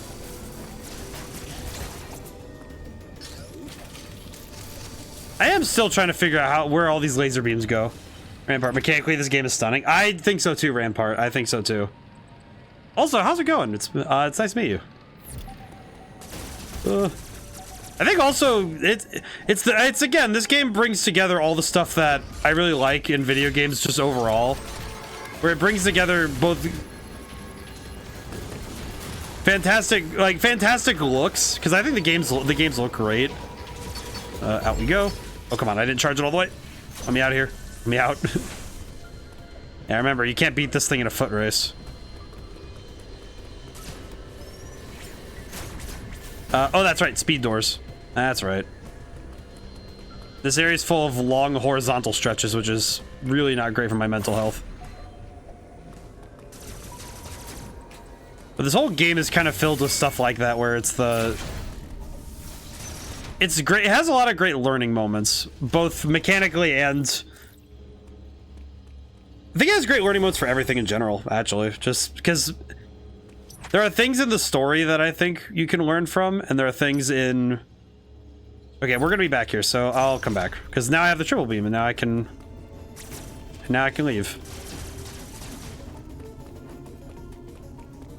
I always forget how to get to places. It's been a little bit since I've played in general, so... But also, but I think this game showcases what happens when Nintendo games are at their best, where they don't always need to be they won't be 100%. Like, I don't think there's any game that's a 10 out of 10 that's ever ironclad. In my opinion, where everything is perfect, set in stone. Because I feel like the games that have that are, and every game that's ironclad where everything works as intended and everything is like it's set directly as they wanted. I almost feel like those are the games that don't quite hit it in a weird way, if it makes sense. Like, Pitch Perfect doesn't come from any mechanical perfection, because like when you get Pitch Perfect, I feel like that's when you hit the perfect moment, and that might not always be something that is capturable when you're talking about a game that just mechanically checks all the boxes. There's something hidden here and I forget where it is. Where is it? It's in this area. I always forget.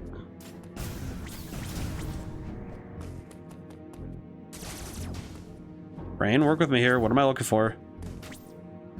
You know what? I have the scan thing later. Metroid's pretty consistent in its theming of power, corrupts, and governments cannot be trusted with WMDs.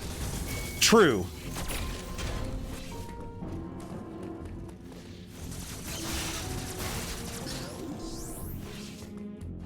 I think it's also fascinating looking at how Samus as a character deals with it, because Samus just deals with things. For lack of a better term, she deals with it. Which is not always something that can be said about other characters in science fiction. There's a lot of characters in science fiction cope. They don't deal with the problem.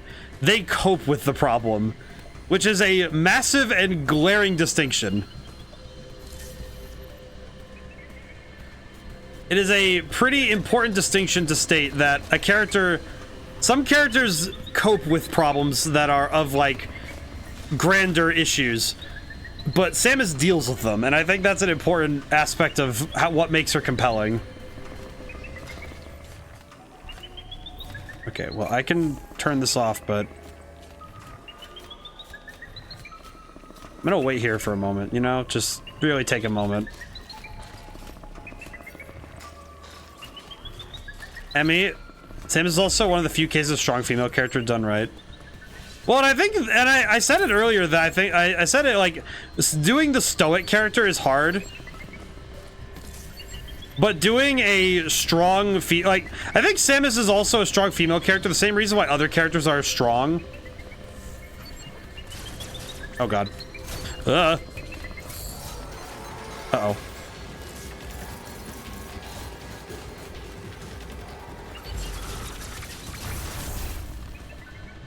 Okay, we're good. Whew.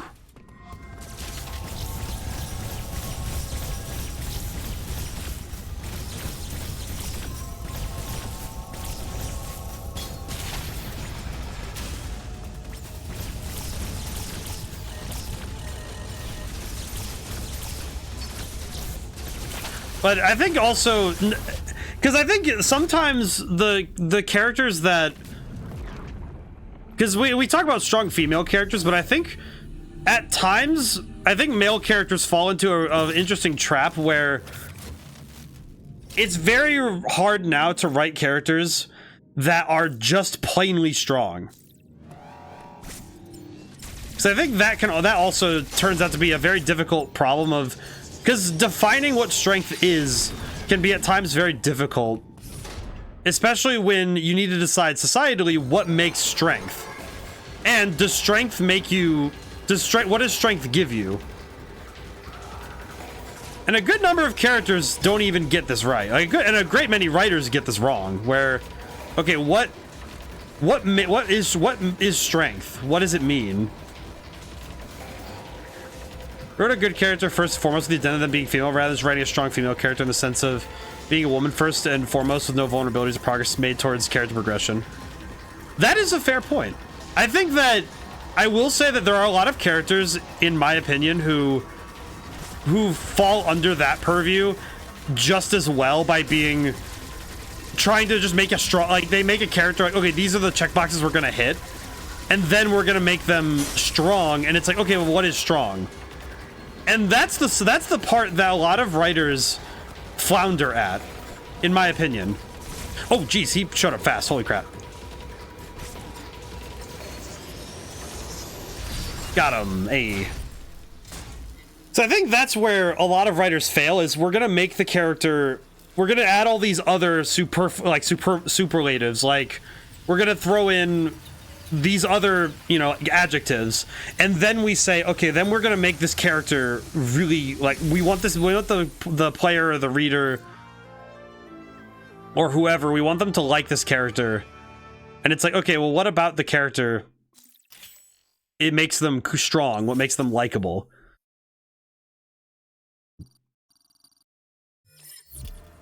What makes them impressive? And a lot of writers fail at that, in my opinion, where they try to get the end result before they start, and that is not how writing works. And I think with Samus, they've always had the ability to make it. Modern media conflates a strong female with being superior in every conceivable to their male counterparts. I think that's also true with males, with what I wouldn't say traditionally strong male characters, but specifically male characters that fail. Because male characters have, like, because this is something that is, I'm grateful that we're moving away from it, that, because like you said, it's like, okay, we have characters who are strong for, they're able to be just good characters rather than focusing on gender or, you know, anything else really. But I find that it is difficult now where, okay, now we need to move away from, because now every media is inclusive. Like, it doesn't matter, like, what gender, race, creed, clan, it doesn't matter what you are. What matters is, you know, like, the size, the strength of your character and the size of your heart. So it doesn't really, and it's not that that these other things don't matter. That's what's important to note, is that male, female, it still matters. And, you know, all the other pieces of a person matter. What matters is, okay, but what defines the person? And what a person is almost never defines them. You know, like, that almost never defines what a person is. Because if I say, like, you know, if we talk about, let's talk about shonen characters, like shonen anime and shonen manga, one of the things that is interesting is that male or female, the stronger, like, the characters who are like the leads, they all have similar character traits. And it's those personality traits that define them as being, you know, the strong protagonist. But you can swap that out for anybody. You know, it's like when we look at, you know, like, okay, if we look at, like, Sailor Moon versus, like, Naruto, it's like, yeah, they have similar character traits where they care about their friends. They really want to, you know, they want to be liked. They want to do cool things, and they have specific abilities that make them able to help in the situation, and do things in the world and have an active participation in their world, which is important, because that's what a protagonist should be doing. And, like, any character who's active in a story should be doing that. They should be able to participate. And it's like, okay, but what makes their journey compelling is, okay, well, what about these what do these characters do that makes us, you know, fascinated with them? What makes us like them? What makes us think they're really cool? Okay, that one's coming back. I'm gonna wait. I could damage through it, but I'm not going to. I just topped off, and I'm not gonna wait. Wait. Up we go. Oh, we need the upgraded missiles. I see.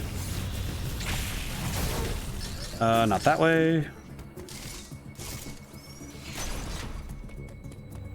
Let's see. There's a thing up there. Nothing up there. But I do think that for every story that's written where somebody is really kind of, in my opinion, kind of pushing. Oh yeah, that's right. We have to get out of here fast. I have to move quickly. Ow, ow, ow. Ugh. That's right. Up we go. Come on. Ugh. Okay. Nope. Yeah.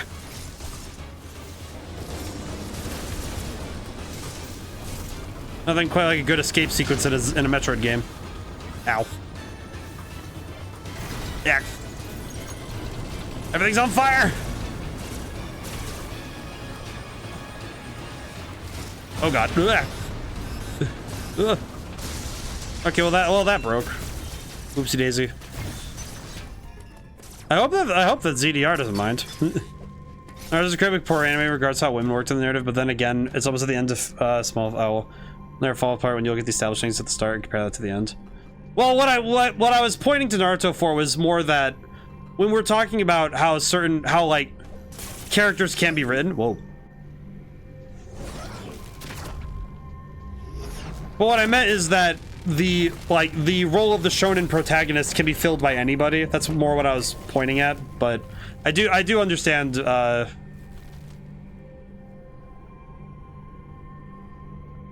reading back over your stuff too. Also, just like it's more specifically about archetypes, and I'm grateful that. And the nice thing about how writing archetypes have evolved over the years is that.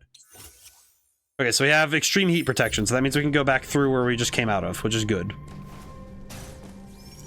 But the key thing is that now we have it's less about gender anymore. Ow, never mind. That's gonna hurt. It's less about gender and more about like a character archetypes that are non-gender specific. Which I think helped, which I think is better for writing, because it means that we're focused on making better characters, not on trying to fill something. It's like, okay, well, we want to write the characters we want. Okay, we'll write the characters you want. Like I had in my one of my more recent books, I wrote a character named Elena who is a female character, but the main focus is on like what she's doing. Like all right, she fills the she's the lead, so it's like, okay, well, she has to handle the problems. All right, how's she gonna handle these problems? And that's what the story's about. So, and I think that's the more important part is, okay, how does this character fit in the narrative? Is this your protagonist? What makes them interesting? And if you've written your protagonist well, then it's pretty easy to answer why the characters are fun to watch, right? Like, and I will say, look at the beginning of Naruto. Like here's why. I guess this is kind of gonna show my hand a little. I never read Shippuden. I never actually watched much of Shippuden. I watched a lot of I watched Naruto, which is, there's a certain point where Naruto stops and Shippuden begins, and that is where the distinction lies. But the way they treat characters and the way that characters were treated in that was that, it's like there were strong female characters right alongside. Oh, there's like all these characters that are like, great example is for me is like all the female ninja. It's like, that's really cool, because there weren't a lot of settings when I was like growing up where there weren't a ton of settings that were specific, that had like no specificity. It's like, it was usually a boys club for a lot of stuff. And I thought it was really neat that they had a character like, like Sakura and Ino and, yeah, I'm gonna go this way. Ugh. Me in. And the fact they had characters like that was really cool to me. Because to me, because I've always held that, when you're in the world of fantasy, it's like, you can be what you want to be. You can do what you want. And more importantly, it shouldn't matter who you are on the outside of the fantastical setting. It's like, okay, well, it's like, so if somebody tells me I want my gal to have, crazy 8-pack and, I want her throwing people like, like shrimp. It's like, cool, show me. I think, what's her name? Karlach from Baldur's Gate 3. Sakura took a really long time to mentally mature, though. Yes, I will say, however, the thing that this is not going to be I'm not going to say this defends how she was written, but I will say that it also doesn't defend how the other characters were written. But a lot of the trouble that I have with Naruto is that the characters, like, a lot of them are children. At the end of the day, they are children. And I think sometimes that strikes, because, like, yeah, she was mentally immature, and I'm not going to say that's not true, but it is also fascinating, though, that it is also, like, yeah, they are, like, I think 11 and 12, maybe 13 when they start their journey. It's like, these are teenagers. Teenagers don't think like regular humans. And I think it's easy to look at teenagers when we're adults and say, oh yeah, Like, how stupid can these characters be? And then when we're teenagers, it's like, oh no, we think we're that smart. Hi, Kraid. It's been a little bit. How's it been, man? Just shoots him in the face. I love Samus. But the unfortunate thing is that they were written very accurately for teenagers, because teenagers don't make sense.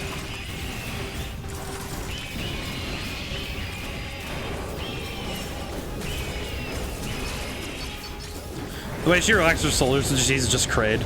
Yeah, it's just like, oh, it's Kraid. Okay, got it. Cool. She's like, okay, it's okay. Kind of sucks that Kraid ended up here, but whatever. Just kind of like, all right, I can deal with Kraid though. So I have a question. Is Kraid... I guess I'm curious. Is Kraid like a repeating... Is he the same entity every time, or is it a species thing? I've actually... That is not something I actually know very well. Is Kraid a species, or is he just one dude?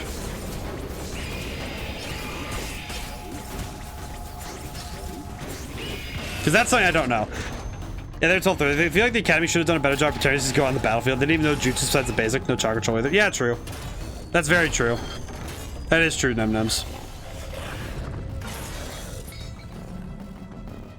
And it is one of those things kind of unfortunate for them because they just had to deal. But that's also true for a lot of the... Unfortunately, it's very true for a lot of the shonen protagonists. Just being on Twitter, I have seen what happened to Jujutsu Kaisen, so... No spoilers here, but, yeah, I don't know how much preparation them characters got, but holy crap, it was not enough. Howie. We'll say, though, why does this thing have to have a belly button that's specifically meant to just shoot nonsense out?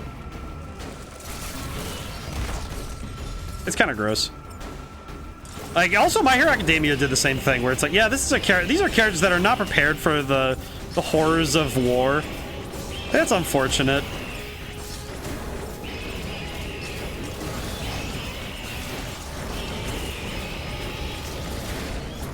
No. Oh, I thought I could grab it again. Ugh.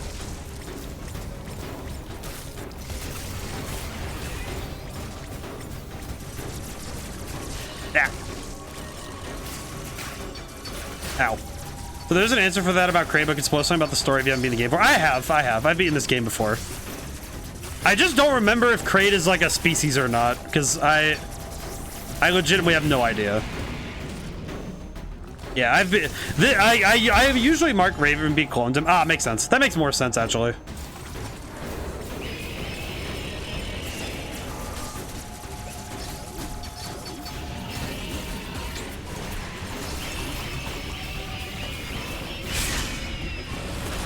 It makes a lot of sense, though, that Ravenbeak would clone him this much, though. Because, I mean, at least Kraid's a good idea. Theoretically. Ow.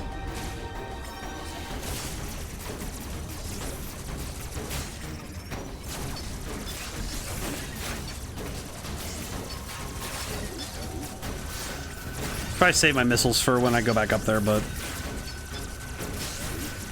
yeah, Naruto, that's one of those things that it's like, okay, if these are characters meant to fight in a war, it's like, okay, how on earth is this meant to be proper preparation?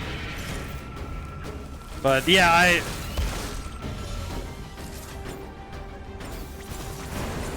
but it's amazing how many of those characters just aren't prepared for anything.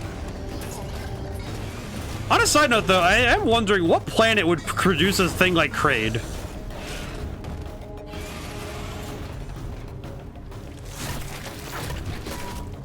She's just like, really? That dollar store looking attack.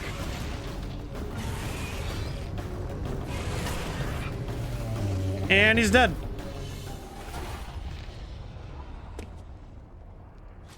All right, cool. I'm out of here. How'd I go? But I guess back to if you have the post-game art, see a couple things explaining like fighting Kraid, the first enemy having been damaged by Ravenbeak. I have seen some of the post-game art. It's been a while since I've played Rampart, so it has been a hot minute since I last got to see anything with the game. Which is more of just a recollection thing than anything. And up we go. Whoops. There we go. I definitely feel like this game. I feel like it's funny because of all the games that I can think of off the top of my head. I would like to say that the Metroid games have probably some of the most open and shut lore. Thinking about it. Ow. So I can't really think of other games that where the story and the story and the lore of the game is pretty.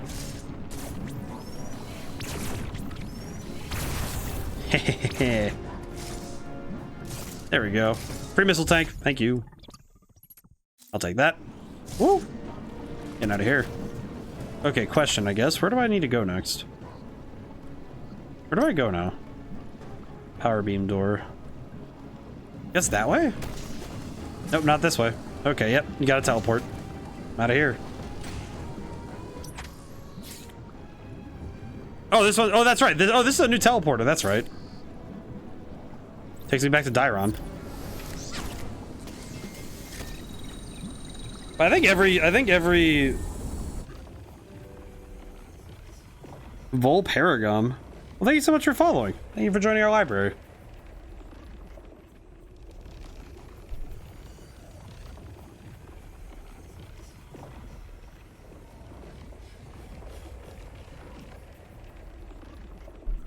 Let's see. Trying to mentally. I need to mentally recheck. Because now I'm thinking. I'm like, okay, all right. We had a lot of conversational balls in the air, and I'm trying to make sure I got everything straight. So you're talking about.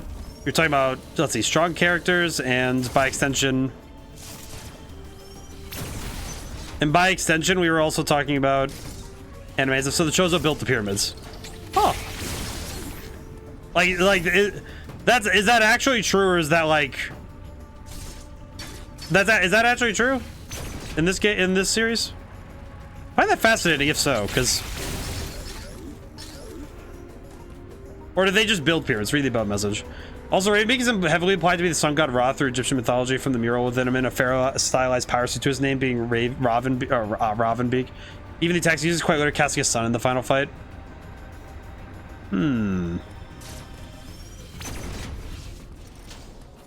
How long do Chozo live? Because that would be insane if true. But if Chozo lived thousands of years, then I could see that being possible. This area, Dairon, appears to be a biological research. I'm also just fascinated by the nature of this universe having, like, Earth is just like, yeah, the Chozo showed up a bunch of times. They like humans. Generator and reactivate it. You are slowly recovering your abilities. But also, even if it's not that he is the sun god Ra, the fact that they used Ra for some of that inspiration is very cool. Even if it's not actually, even if it's not precisely like he was Ra in the lore, it's like it's still very cool how that character evolved essentially. I'm gonna top off really quick. Oh jeez.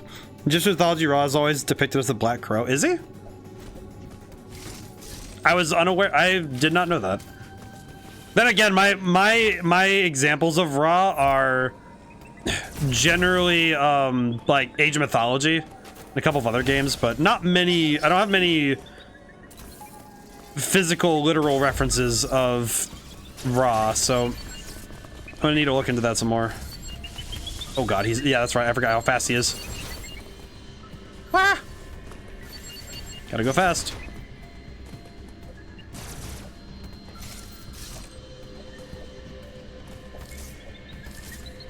Oh, right.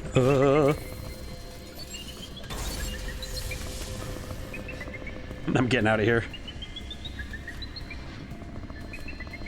Hence the power armor, or rather a human with the head of a bird. That makes sense.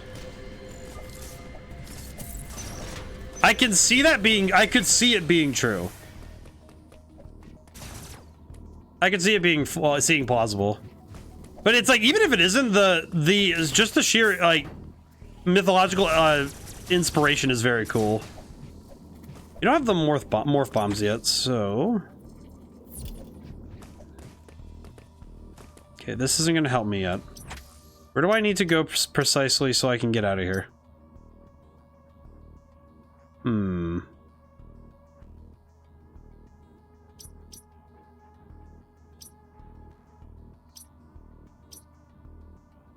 I think it's up here somewhere. I think so. I really need to be sure of where I'm going before I just start zooming everywhere. Ow. Oh, that's right. That hits through walls. Oof. Wait a minute, what? Oh, that's right. There's a whole... Oh, wait, crap. Oh. Well, that's lovely.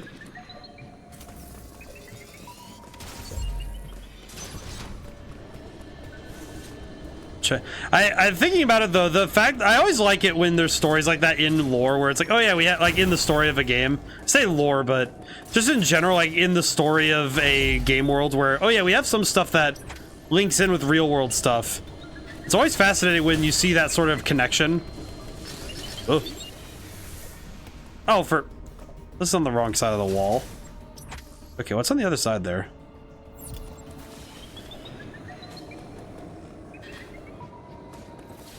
Okay, this pops out over here. Where does this take me? Ooh. Okay, this is new. This is good. I remember now. Yeah, again, some of it is me just having to remember where things are and how they work.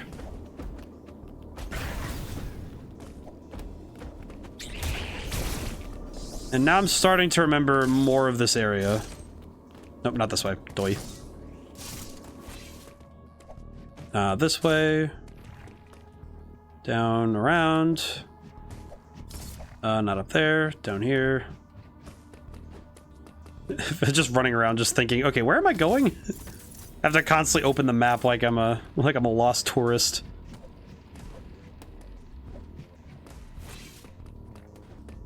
Ooh, there we go. Oh, jeez. So I know the things I've seen of Ra are usually of eagles or hawks, so... But I think it's very cool when you get to see... I think seeing different interpretations of like... Because the mythology, at the end of the day, these are characters, like larger-than-life characters. Which allows us to, you know, see the world around us, basically. Because that is what mythology really lets us do, is it lets us understand the world around us, and that's what religion is us coming to terms with the world. Hey, we got bombs now. Because that is what, that's what, you know, religious practice or like for, and like later would be mythology is. Is that it's our way of understanding the parts of the world we can't understand.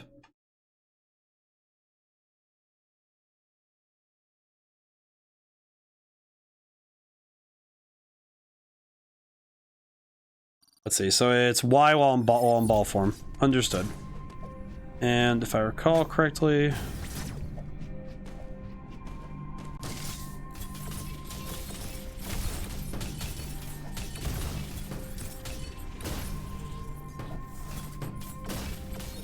There we go. I remember this was one of those things that I remember learning in Metroid Prime a tiny bit. It's how to do bomb jumps and stuff.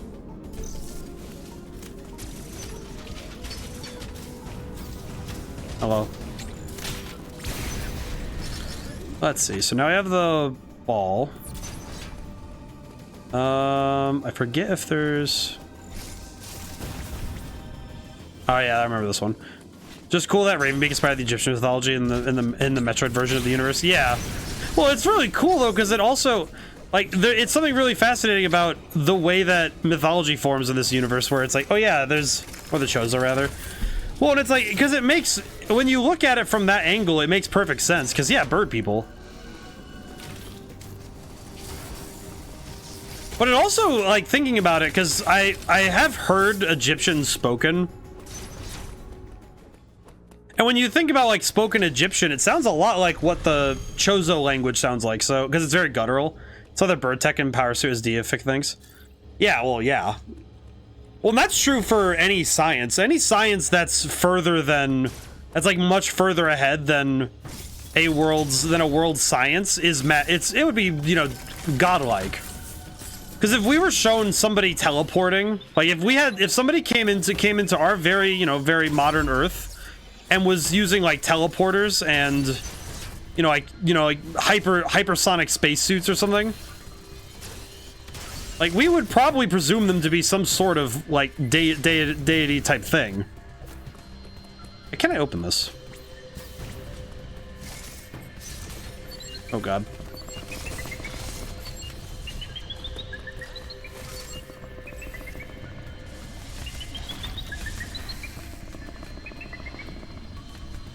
Please leave me alone. I have other places I want to be.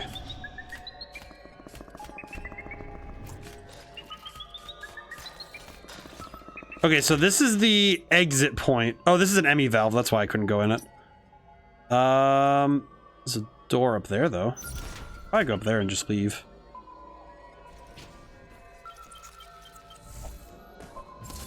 Wee woo.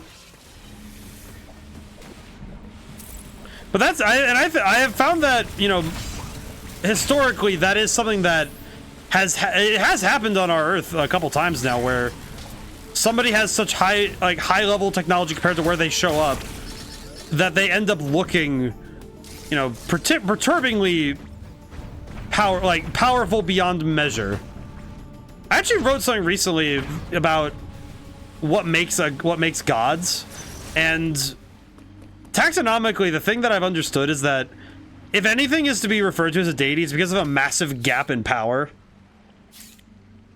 As in, like, the reason why, like, if we look at gods, like, if we take the, you know, any mythology literally, like, okay, if these gods really have these abilities, they would be, like, that's what makes them gods, is that they have power, such a gap in power between them and the next living thing, that it's like, yeah, that would make total sense why we'd see that as a god. Like, okay, let's take Poseidon's throwing an island at a 100-hand giant literally thing.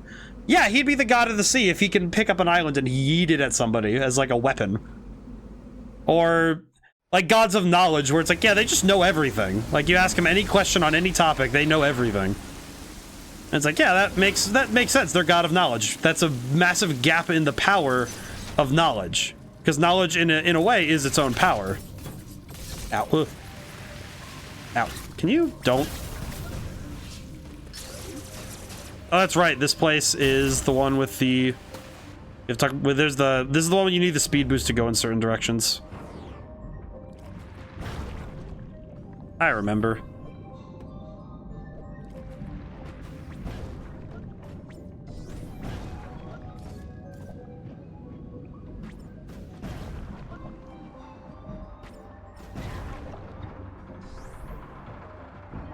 That's right, we can't even wall jump here. I imagine if somebody like Samus showed up on our Earth, we'd probably be worshipping her too. Oh god, I'm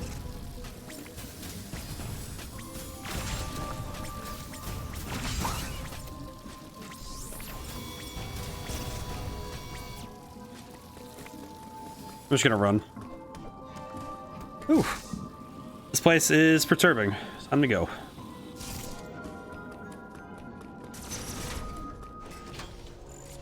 This place, I feel like she wouldn't even need the suit for that, if you know what I'm saying.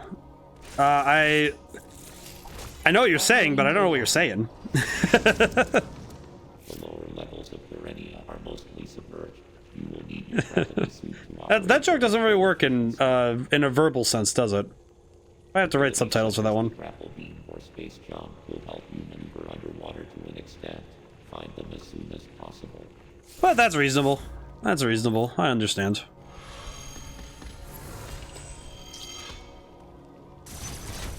We enjoy beautiful things, though, so it makes sense. Ow, ow, ow, ow.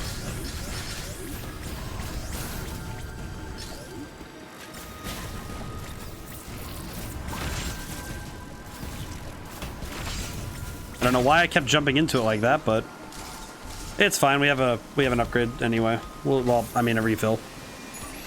Oh, we refilled on missiles. Oops. Oh well, it's fine. It'll be fine. I do appreciate that the backgrounds also fit in with the...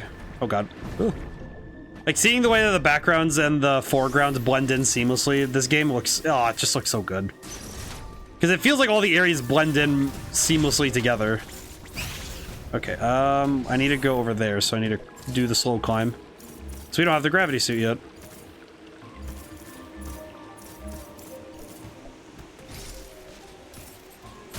Oh. See. Bernie, I got the best area theme, changed my mind. I will not. It's pretty good.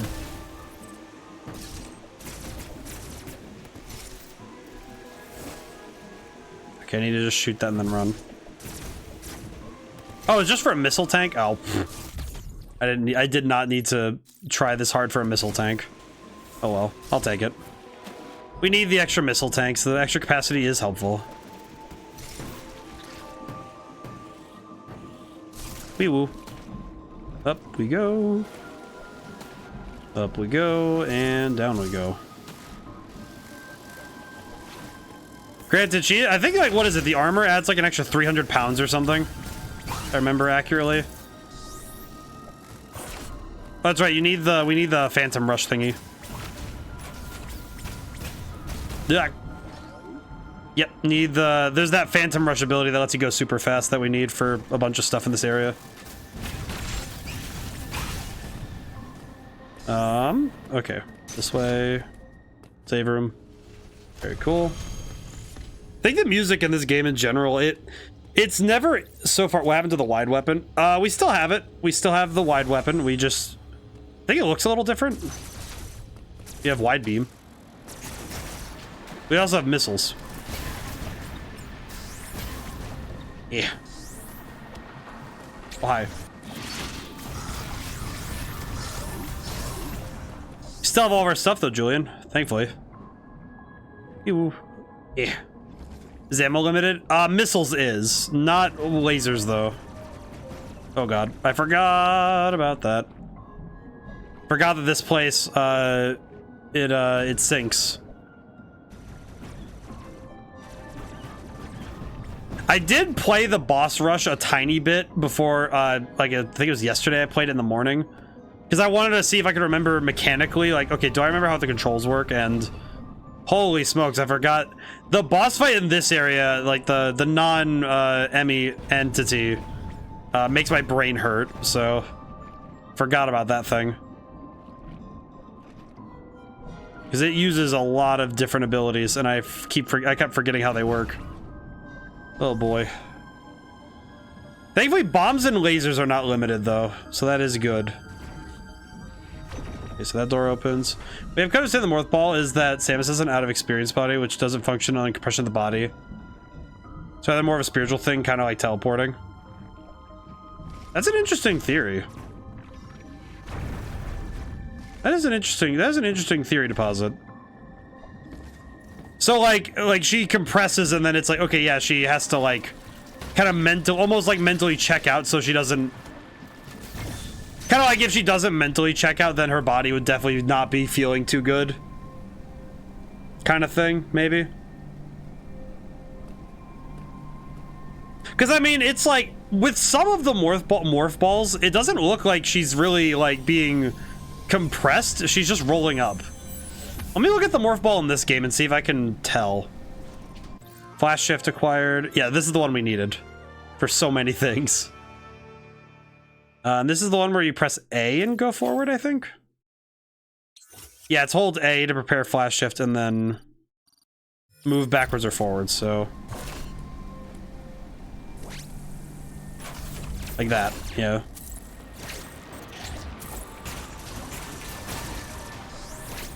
Yeah, like that, because now we can move.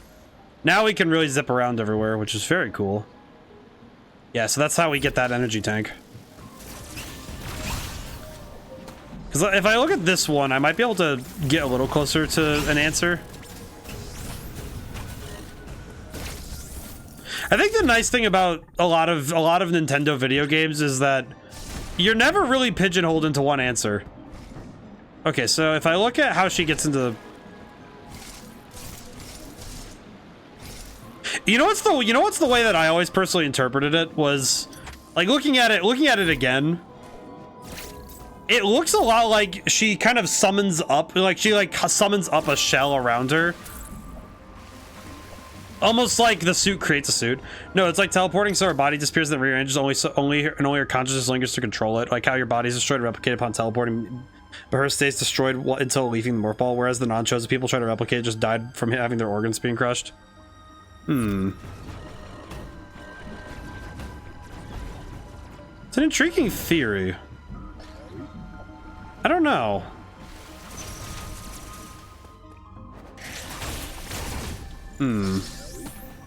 Because in my head, I'm looking at it, and it's like, it kind of looks like she just kind of creates like a... Like, when I look at this, it kind of looks more like she's creating like a shell around the outside, and then like she stays perfectly like she stays like vertical, like she's like in a sitting position, kind of like in the fetal position, and then the ball just moves around her, like she's kind of like controlling like a tiny, like a mind-controlled mech, like ball mech. That makes sense.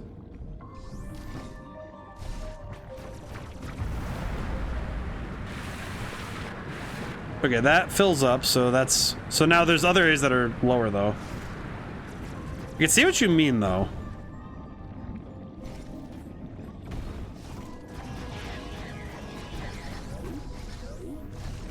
So I can see what you're talking about.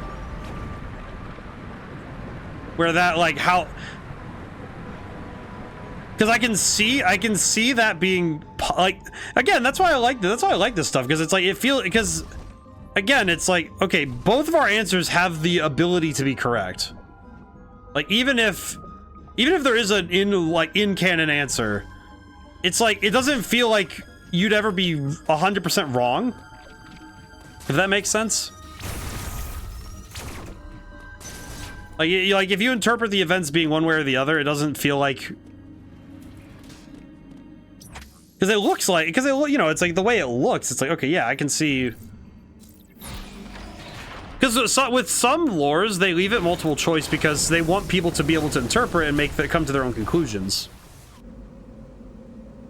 Which is really nice, because it's troubling when a story does everything it can to answer everything. Like, every world-building question has an answer, and they will make you listen to it. Or they want you to... It's like, here's your world-building answer. Just saying the Federation tested it and lost a lot of people trying to replicate it due to their bones and organs being crushed. Well, isn't that also, like, partially just because she's Chozo, so she's probably, like... She's part Chozo, so wouldn't that logically make sense that... I mean, like, well... I guess the trouble is that, okay, if the average person is not nearly that flexible, but if you were, like, a trained gymnast... I've seen people stuff themselves in suitcases. I don't think the morph ball is that wild a concept for somebody to shove themselves in. But the average person, no, not at all. Like, the average person, no. Like, the average person would not be capable of shoving themselves into this thing. But, like, Chozo seem to be preternaturally adept at like, acrobatics anyway. Hello, Emmy. And part of acrobatics is flexibility. So I could reasonably see a Chozo being able to, like, do the whole roll-up thing.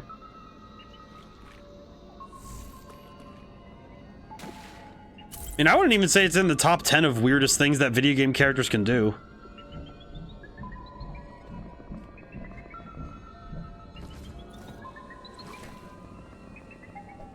Okay, I'm still out of his hearing range, but... I imagine also that the trouble is that the Federation was trying to do it...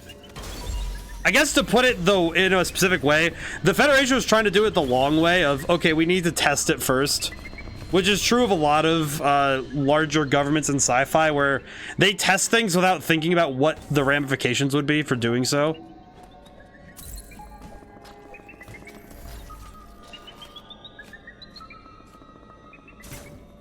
Oh, that's a speed wall. That's not great.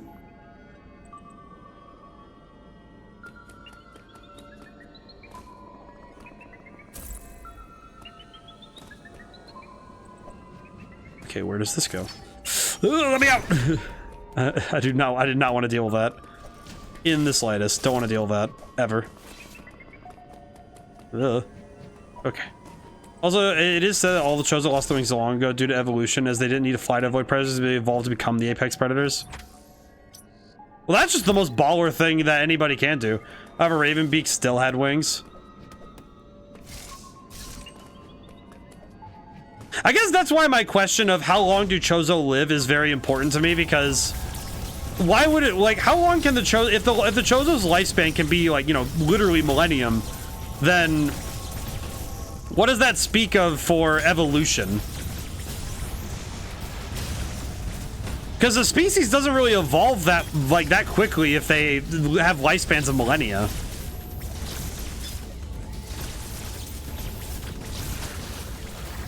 Because when a species has a lifespan of millennia, they aren't going to evolve very quickly because they don't need to. Because they just are for thousands of years. And if it is, then it'd be the evolutionary process over, like, you know, billions of years. Like, it'd be 2 billion years for evolution to happen. Which is important because that would imply that they are... Like, a very long-lived species would be very hard to understand evolutionary. Like, the evolutionary process. Unless they are forcibly pushing themselves with it. Which is a wild concept to think about. Okay, there's Emmy. Okay, I'm gonna run this way and...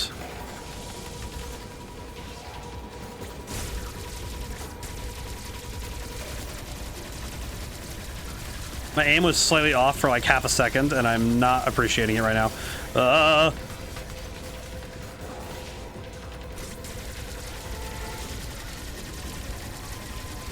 Okay, you know, this is not the place to do this. Stop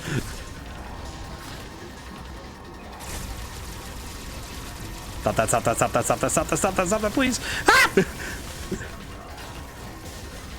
God, I hate this thing so much. Which way is it coming from? That way. Okay, good. Okay. Okay, it's coming again.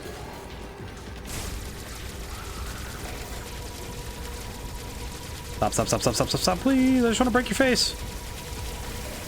Okay, good. Now that the face is broken. Okay, now I just need to...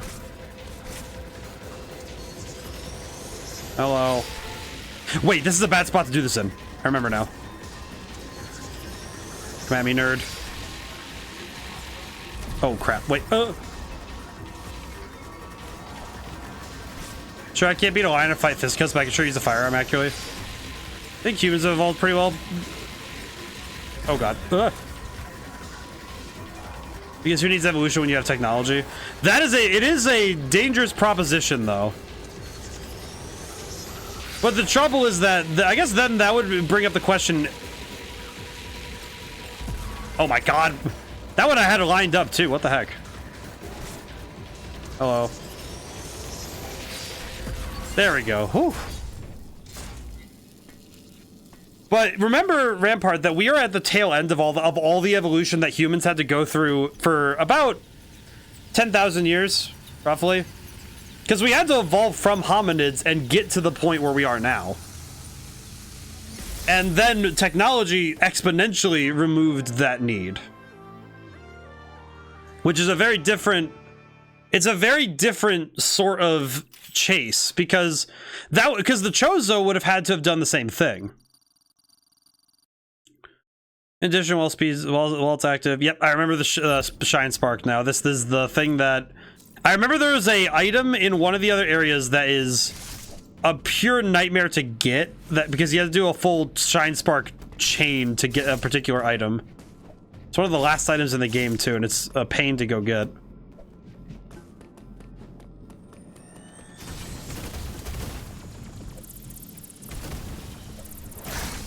Yep. Oh yeah, it's one of the it's this one I think where you have to do this whole song and dance for it. Ow. I didn't need that.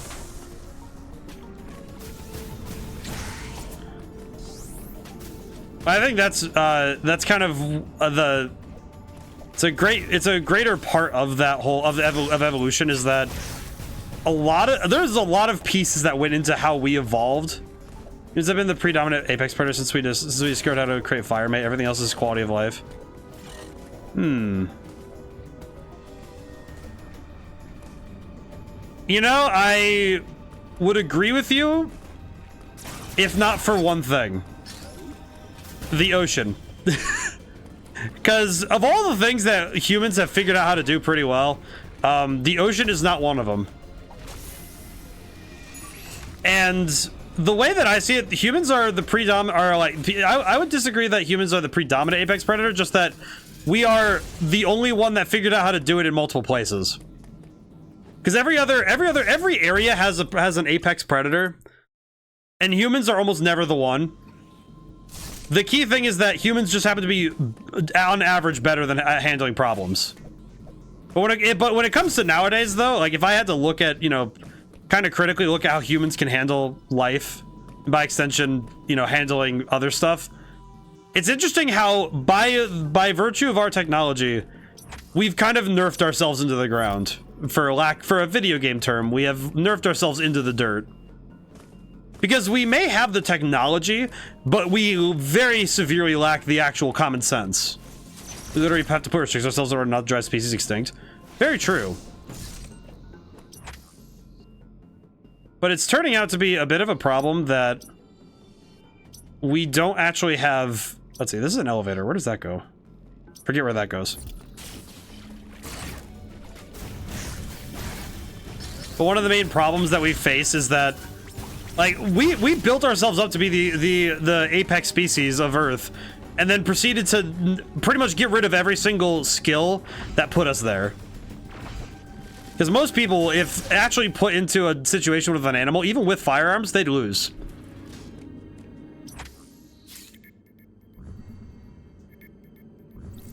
Which is kind of a problem.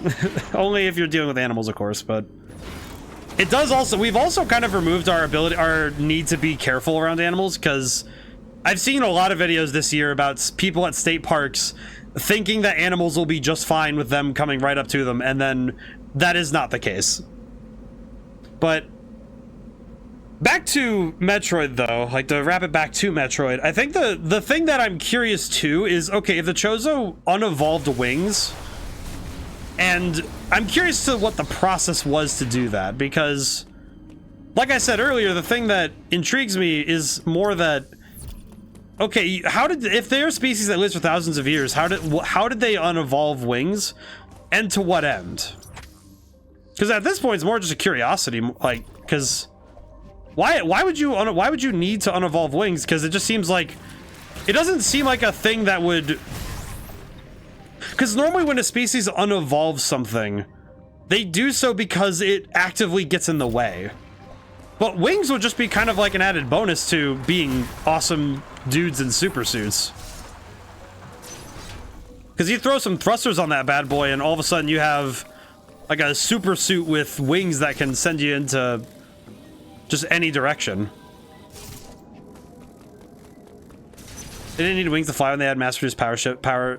Well, see, that's the thing. Well, they don't need the wings, but the thing that I'm noting is that you said that they have ships and power suits, but do the power suits take flight? That's the question.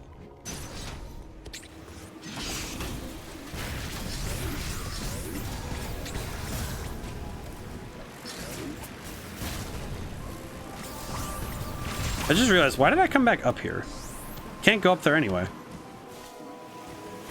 This is definitely the part of the game where I have a bit of trouble remembering where to go and how to get there. But I think that's perfectly fine. Whee! So there's a thing called space jump. Right, the gravity suit thing. That's right. Okay, wait, where did I end up? Where am I? Okay, where do I need to go and what do I need to do? Teleporter there. Access closed there. Power beam door there.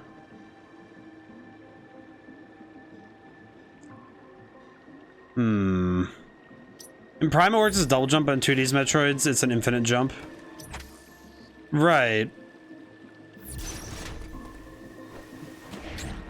So it sort of becomes like, you know, like human, like at some point, I remember somebody said at some point humans are going to unevolve the pinky finger because we have no actual need for it anymore. Then again, that would probably put a lot of guitarists out of work, which is kind of unfortunate, but where am I going? Okay, this, what am I doing here? I'm sorry, what? Yeah, it's kind of a weird thing. It like in a couple, I think it's like, what was it? A couple, no pinky. Yeah, it's like, I forget, like, I think it's supposed to be like over like a couple million years or something. Because we wouldn't unevolve it like super fast, mind you. It's not gonna be like a fast thing. It's not like we're gonna lose it fast. But if I remember correctly, what some, like, it was some I think it's some scientific quack though. But the whole concept was, the whole idea was that after a certain point, because humans don't need them, they would just evolve to have like 4 fingers. It's very weird, to be honest. Sorry, but I don't think my pinky. If I don't have my pinky, then it would be vastly different. Well, and that's the key thing, is that, like, when we're talking about stuff like that, why did I need to do this? Well, it takes me back to Dairon, so I don't really know where I'm going. I guess my problem right now is I don't know where I'm going. But it's one of those things that, like, in like a couple million years, it would be a very different system in terms of who we are as like a society and as a species. But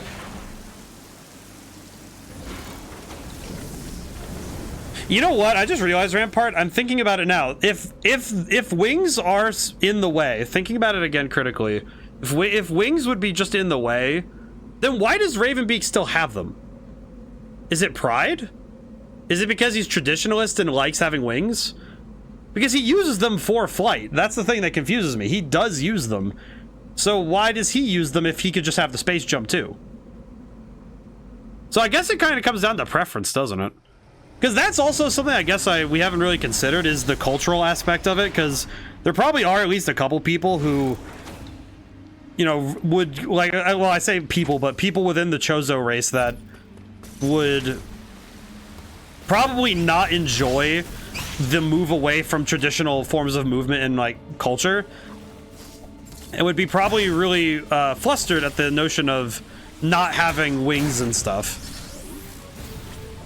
Because I guess even like beyond the logical this distinction, because not every decision made by a person is made with pure logic, but I wonder, because it'd be sort of like the whole pinky thing, where if I have the choice to keep it, why wouldn't I? Because I like it. But just liking something isn't necessarily a prerequisite for it making sense, if that makes sense. I am now beginning to realize I am a bit lost. However, I think by finding this thing that's hidden, I'll be closer. Maybe? I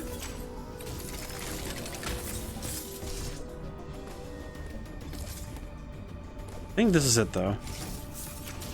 I am getting closer, but I don't actually know.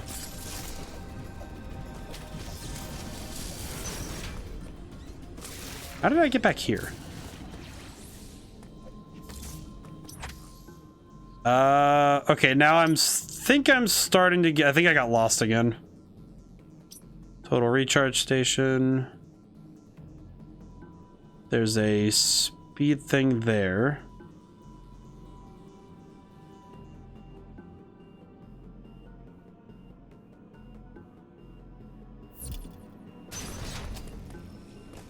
Ow.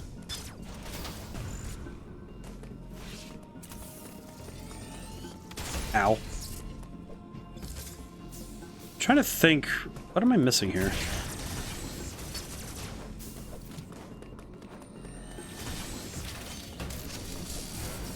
Ow.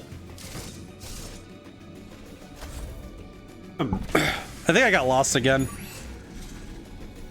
I think I got lost once more. Which I think at this point is much more, at least here it's more understandable, because now I'm kind of like, okay, where do I do not need to save. Question. Where to now? Where do I go? See this morph ball launcher exit, but where's the starter?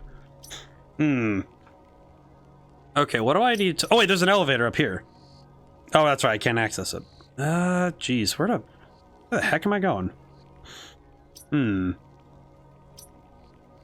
I do not remember. I know it's somewhere in... I'd like to say that it's somewhere in the... You know, I just realized the only thing that's a bit troubling is that with this game's maps, I don't actually know where I'm going half the time. Was it Berenia that I needed somewhere to be? So I know Berenia, there's a bunch of things I need to get to, but I don't have the means to because I don't have the means to get into certain places yet. Teleportal green, which is where I'd want to go. But I don't have a teleportal green yet. There's these ones. Trying to remember. I think it is somewhere in Dairon that I have to go next, but I'm kind of confused.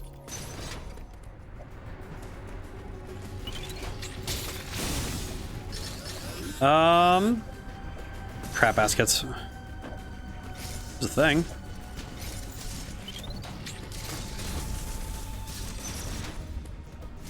Okay, there's this whole area that broke down earlier. Alright, teleportal purple. Where does this one take me again? Back to Kataris. Think I want to be here? Think I want to be here. Looks about right.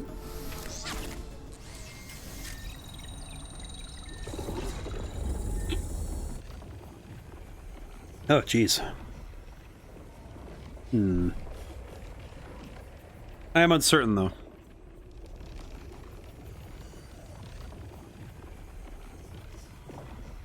I feel like this game is one of the... I feel like Metroidvania style games in general are very easy for me to get lost in as the world expands. Like, on the one hand, I'm grateful that these games don't just give you markers and point you at every single objective. But at the same time, there are times where I kind of wish, okay, a little nudge in a direction would be good. Because I feel like this is what happens to me, is I end up starting to go in circles because I don't remember where I'm supposed to go. Yeah, because I think I just doubled back in a way that is not helpful for me right now. Yeah, this is not where I want to be.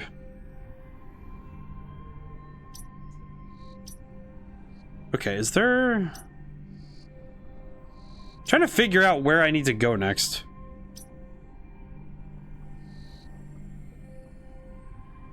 I think it is in Dairon that I want to be, but... not really sure where.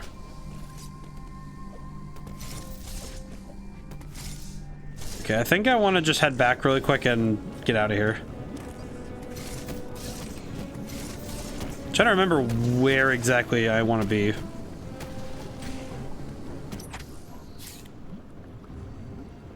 Oh, jeez.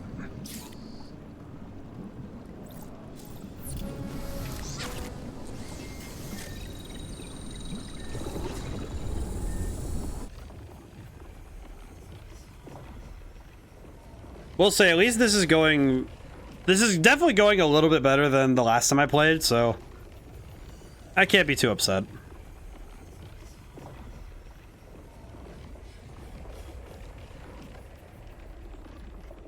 I'm trying to remember the exact order of operations though, because I think this is one of those points in the game where I got lost the first time too, because the organization in which I have to move is a bit strange to me. Okay, where do I go next? I got the... let's see, I have... what am I missing right now?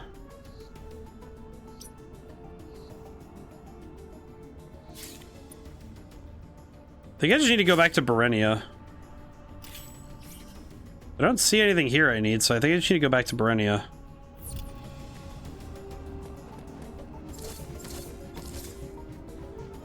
Yeah, I think it's just go back to Berenia and hope. I think. It is fascinating thinking about it, like what we were just talking about, though.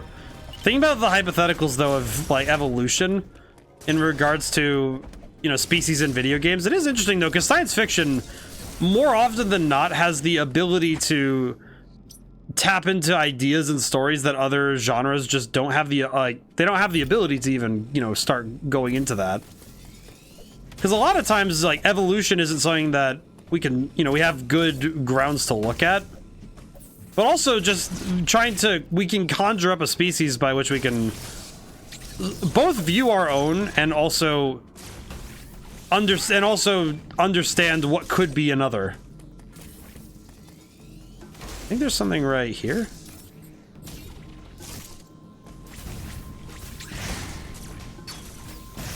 Wait. Okay, I need to remember how to get out of here.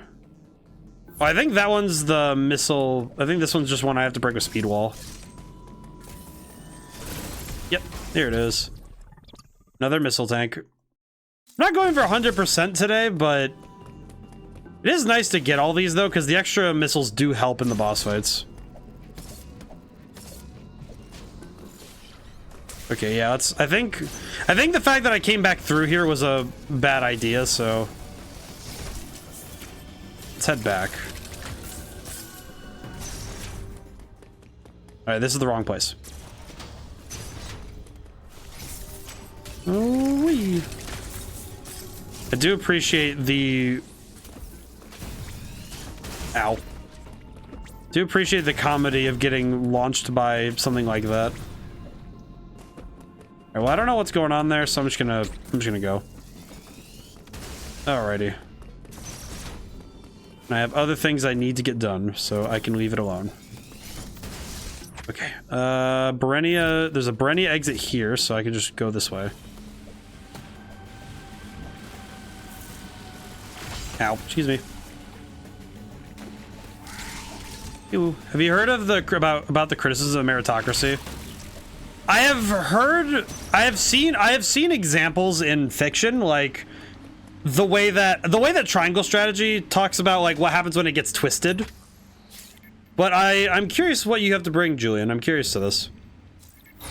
Because I think that the trouble is that, like, with any system like meritocracy, I will also include like things like communism and capitalism. The trouble is that, or oligarchies, or, you know, aristocracies. The trouble is that every system, when put to its truth, it's like, yeah, every ideal could theoretically create a better society, but the trouble is that if you twist it,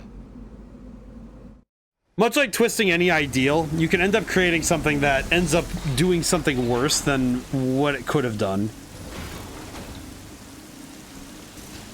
Because I think with meritocracy, the trouble is that if everybody suddenly is getting, like, if everybody suddenly is, like, you know, succeeding, then how does anybody have power if it's, you know, it's all about your merits. It's about what you do.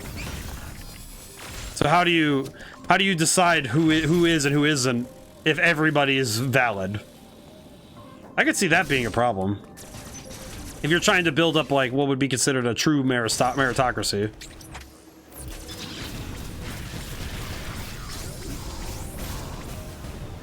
Which it does sound rather,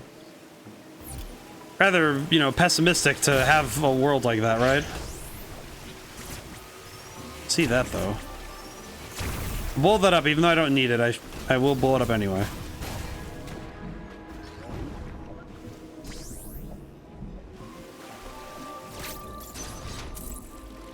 But with a lot of systems, like with any ideal, the trouble is that reality is often a more complex and stricken. It's that people who are advantaged pass on their advantages, people without stay disadvantaged. So and it creates a whole class of people, and what it would end up doing inevitably is essentially creating a not meritocracy. It would end up creating a form of aristocracy over time. That makes sense, Julian. Well, I think that's the trouble with. It's also the trouble with meritocracies. Also, is what, like, by what merit do you consider, you know, like by what merit are we measuring? And I think that also causes a fair bit of discomfort when questioned. Flash Swift. Trying to remember where to go next. Where do I go now?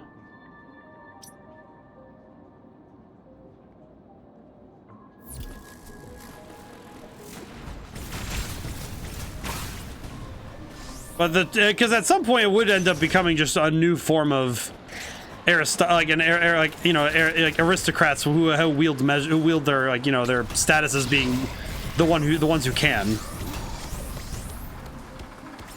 But the trouble also is that with a meritocracy is, okay, by what measure are we going to put people against? And that is never a comfortable question to ask.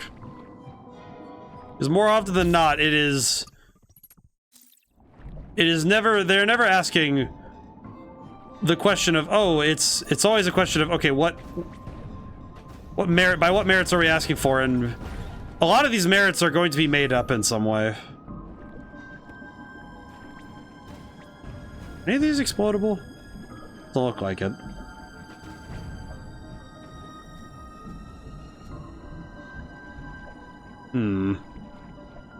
Feel like from here I kind of just have to go back to Dairon, but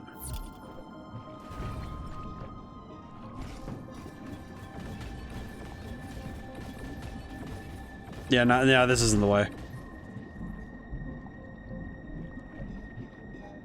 But I think that's true for every system, though, where, because with systems such as, like, you know, as I stated earlier, like aristocracies or any system based on like a bloodline, you know, stuff like, you know, monarchies. The trouble is that, okay, well, for people who wish to improve their station, how do they? And it's like, well, you don't. You're not. That is not what you're meant to do. And it's like, well, what am I meant to do? It's like you get your lot in life and you live with it. And it's like, well, that seems awfully sad. Because what else is there to do?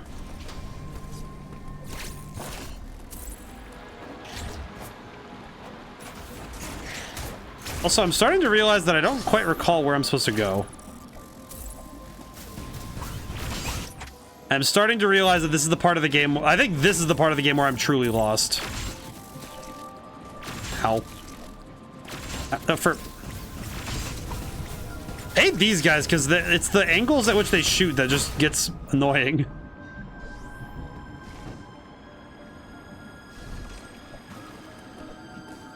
I think even just the measure, like the attempt of Metroid games, but I hate getting lost in games. Yeah, I feel like my trouble is that I get lost because I end up getting turned around at like a crucial point. Ow.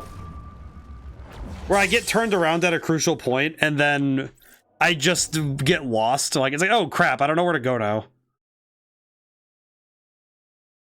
And in this game's case, that is one of the things that is its weakness. Okay, also, man, that is a bit of a ways back, but that's... Oh wait, does that mean I have to go get the Missile Tank Plus again? I do. Okay, well, I'm not gonna go get that now, because now I need to think. Where do I need to go?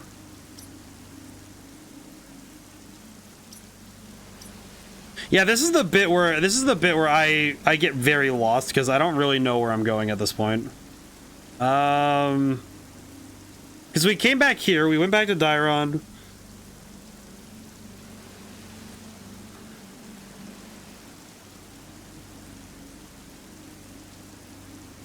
And then I don't really know where to go next.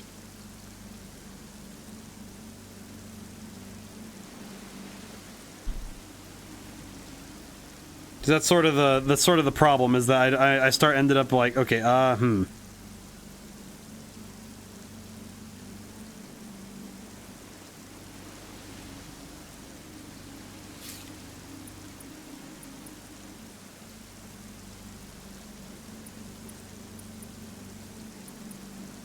Okay, I think I need to go back to...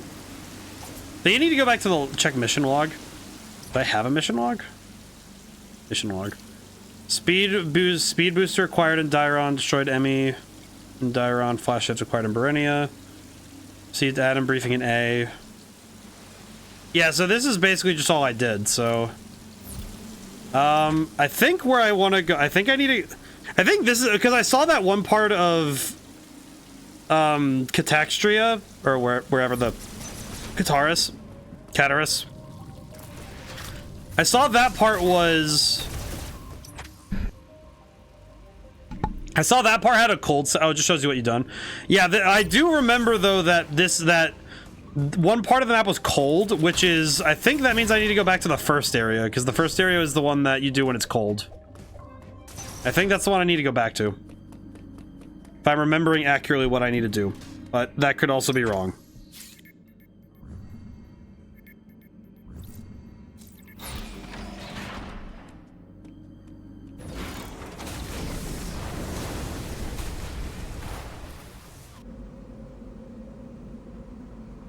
I do appreciate the scenes of her just kind of sitting in the just like looking like, yep, just waiting.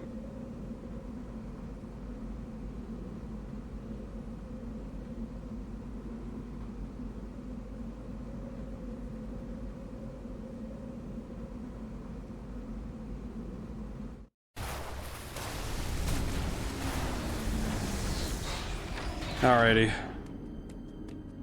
So I think what I want to do is get to... I need to get back to... Let's see. How am I going to get back there? There's a yellow teleporter. Okay, so if I can get to the yellow teleporter, then I should be fine. Where is it?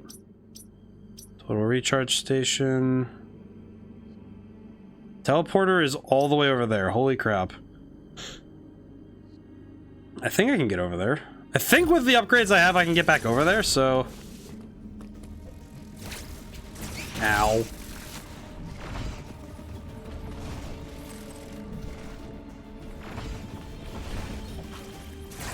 Hello.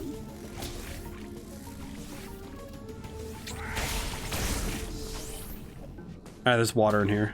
Why is there water in here again? Heck. But we'll make it work. We'll make it work. Heck. Hello. Yeah. Ow. Excuse me.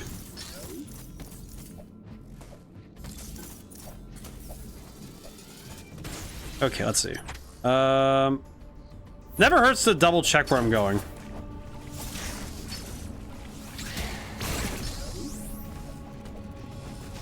Ow. Excuse me. Wait. Yeah, I have the extra missiles. I don't need to worry about that.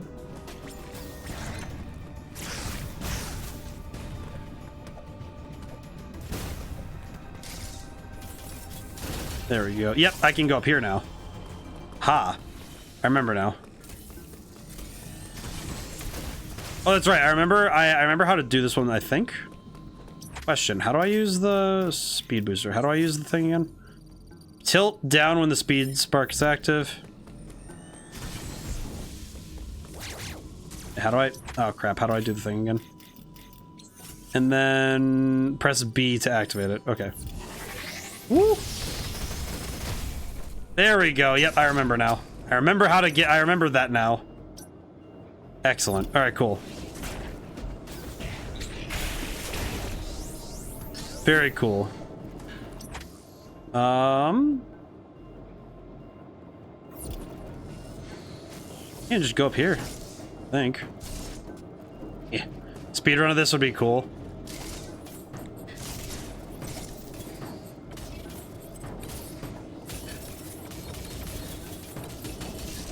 Okay, I'm not gonna go that way.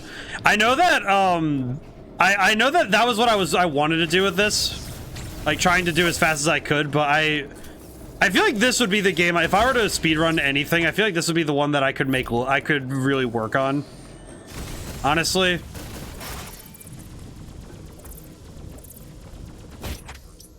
think I just slammed face first into that guy. Because you could do some really cool stuff with a speedrun of this game, I think. That's the elevator, so we don't need to be in here yet, but... what I do need to do is get into that teleporter. Excuse me. Okay, and the teleporter I get to via... which way? Ah, I see. Okay, I know. No, I see what I need to do. I see what I need to do. And then just do one of these. Yeah, there we go. Yeah, I feel like if I were to ever get into speedrunning, I would have to dedicate like streams worth of work to get it working properly, but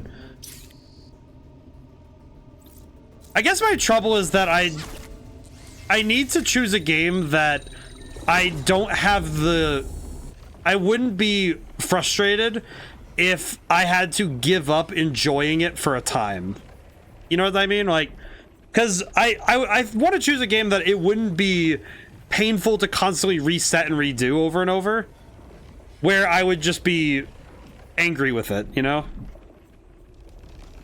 So I feel like that's the key important point, you know what I mean? Because I think that's something that Bonjour me goes, hey Echo, how's it going today? How's it going? Oh boy. Things going well? We've had some interesting conversations today already. Let's see. Now I need... Oh wait, I have the speed boost. That's right. Go that way now.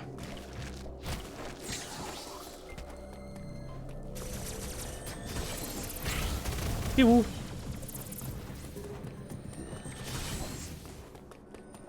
Remember this now, though. Why is Sam so cool and badass? Back from out of town. Excellent. I hope it was fun. Samus is so cool and badass because they did a great job with her. That's why. Because she's awesome. And basically the whole predication of the series is, hey, do you remember Alien? What if it's that, but we gave her a laser arm? We gave her a laser cannon for an arm. Basically. And if you predicate your entire series with Alien, but we decided to make her even more awesome, even if that's a very hard thing to do, it's like, it's pretty good. Okay, yeah, because we need the beam. We need this Beamus. We need the Beamus. Grapple beam. What if we gave Sigourney Weaver burb DNA? Yeah, there's someone in here named Rampart earlier that was that we got to discuss, like she's a strong character without it being. Yeah, wait, I did not even read. How do I do? Grapple beam. Hold ZR and press Y to fire. You know what? I just remembered this is exactly the button that I remember having a hard time remembering how to use.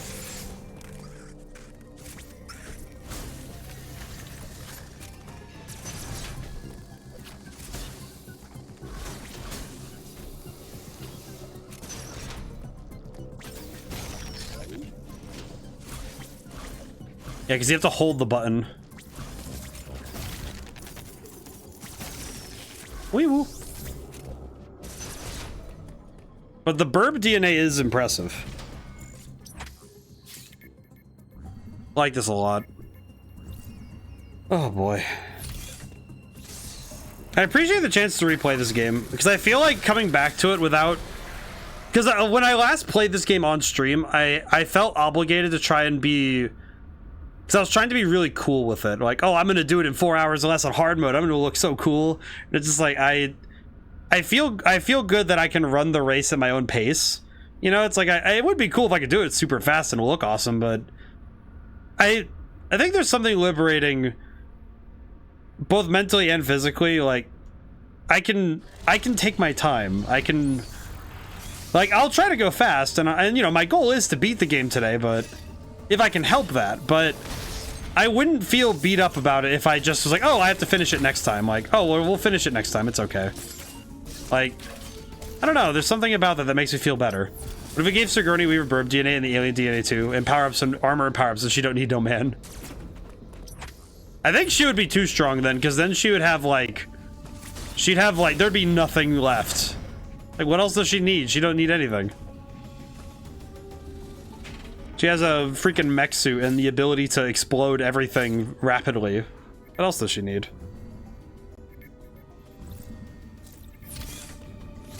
You leave somebody with no wants, what can they do?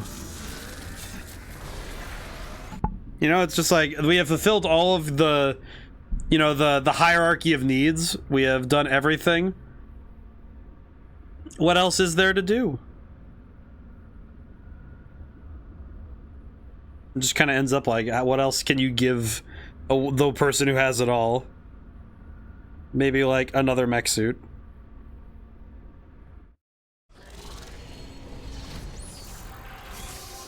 A second mech suit for weekends. Metroid Dread, but every time Samus gets hit, she gets 0.2% wider.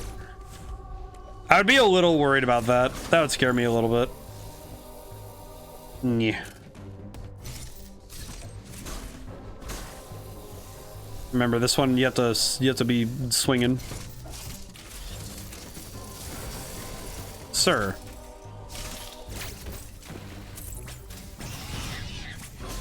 The screen gets 1% brighter.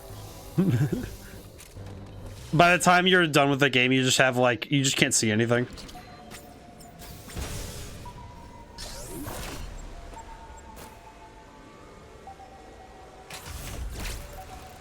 Ah.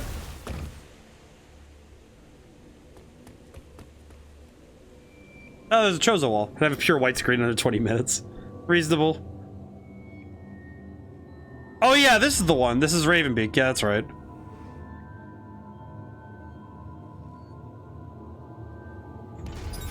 Cool.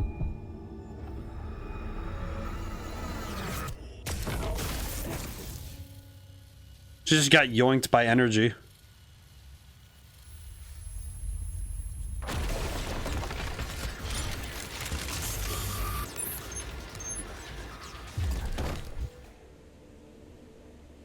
Can I just say, this is probably the most I've ever seen anyone talk in a Metroid game, and I appreciate it a lot because he's very cool. Look how cool the Chozo man is.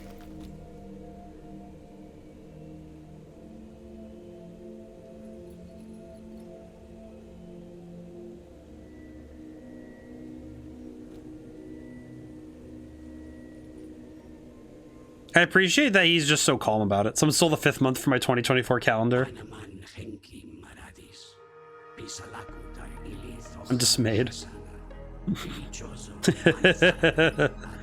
I love that. I love that one. That's a good one.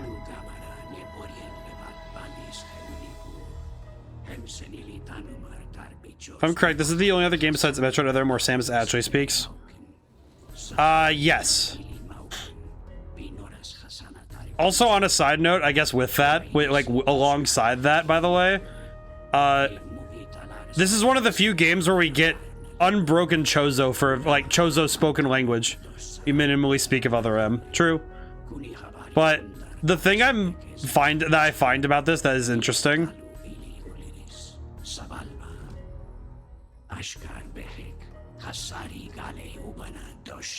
is the amount of Chozo we get to hear here.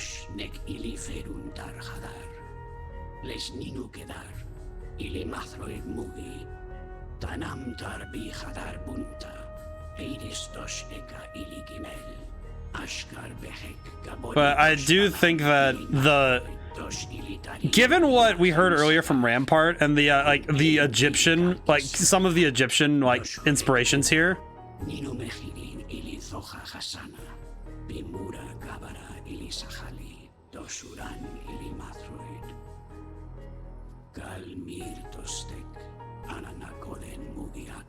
I'm noticing that the Egyptian language seems to be like a basis for how they created the Chozo language.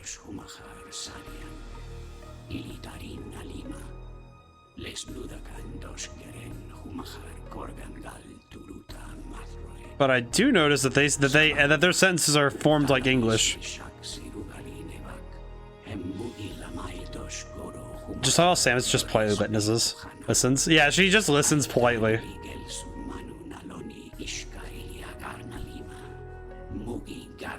Well, it's like shit, because it's one of the few times somebody actually explains shit.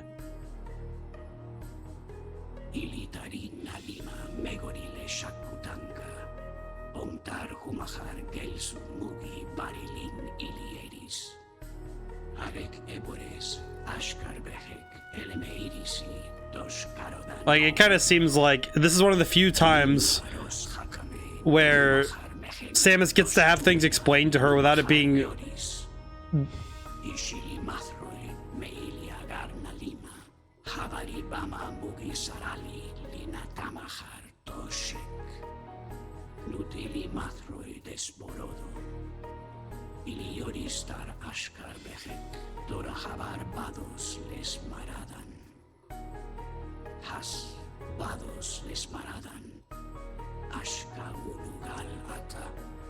Also, casually remember the second Metroid in such great detail. True. Gets explained socially instead of as a forgotten text log. Yeah, because it's like the one of the very few people who could actually explain it.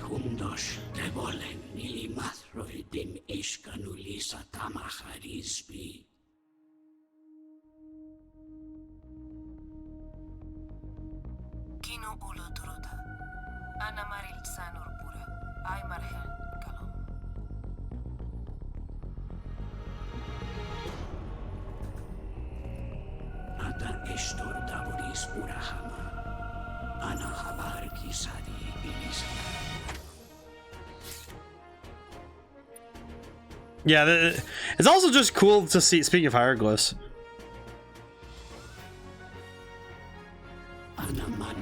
how beautiful are thy buttocks? Reasonable. And then he gets shot. It does. You know what does surprise me? He gets shot once, and he is dead. Oh, that's right. Oh, this I forgot. This boss fight's one of the ones that makes me upset.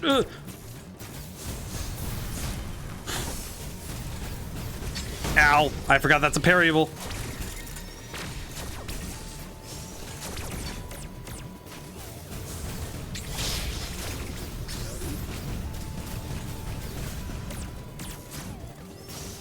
Ow.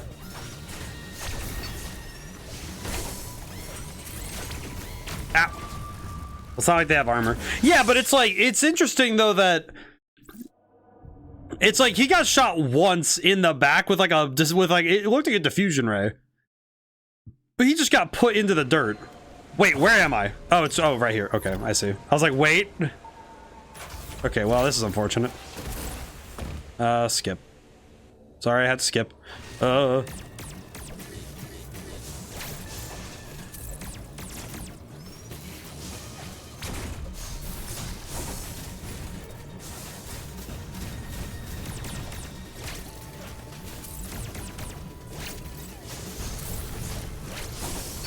that's right. Oops.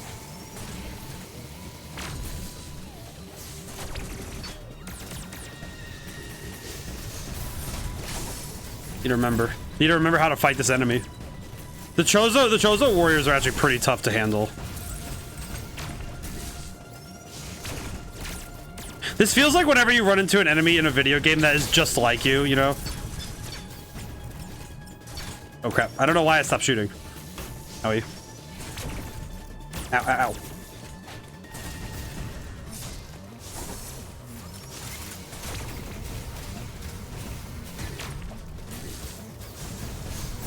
There he goes. Whew. Okay.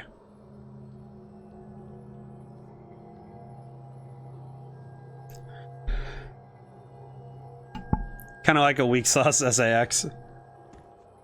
Kinda? I just feel bad because I feel bad for my boy because he just has to get shot. He gets shot once and it's like, oh, poor baby. Also just like, man, dude. Like at the same time, it's like, dude, you took one shot. And that is it. What's up here, by the way?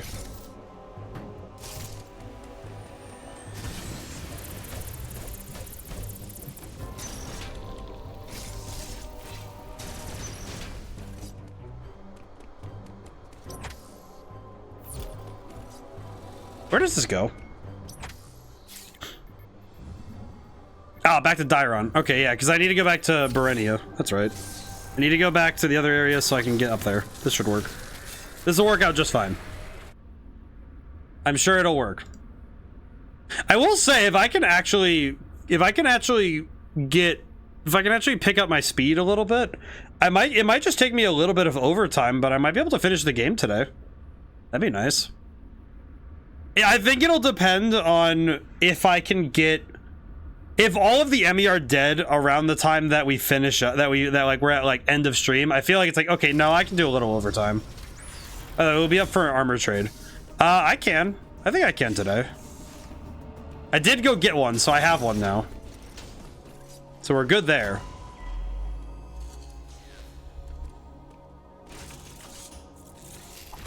Uploading data. Oh boy. Cool beans. Yeah. Our profile friend has explained why. We now know why the enemy are pursuing. So we know this stuff, so we're good. Road has deactivated all referee quiet road open this in. We are. I will say I should probably be like reading through it quickly because I have played the story already, so I don't necessarily need to wait. I should be a little bit nicer about it though, but eh. Okay, let's see. I need to remember the route I need to take to get there. I think it's that way. I don't remember. I will open this up while I have the chance.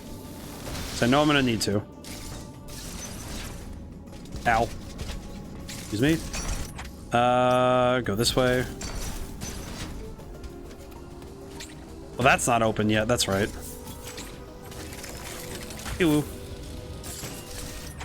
Yep. Okay. I think I remember how to get there. Man. It is fun. I think the Metroid games really let you go fast though in terms of your platforming speed.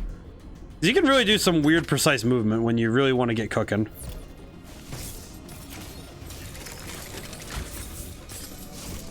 Because I have seen a lot of fast movement video games, but I'm just gonna go. Down and over.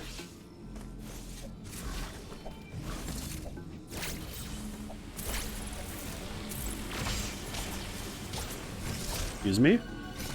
Thank you.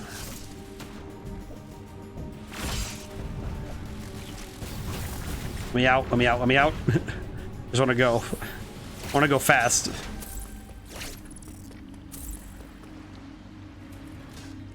Alrighty. I have places to go now.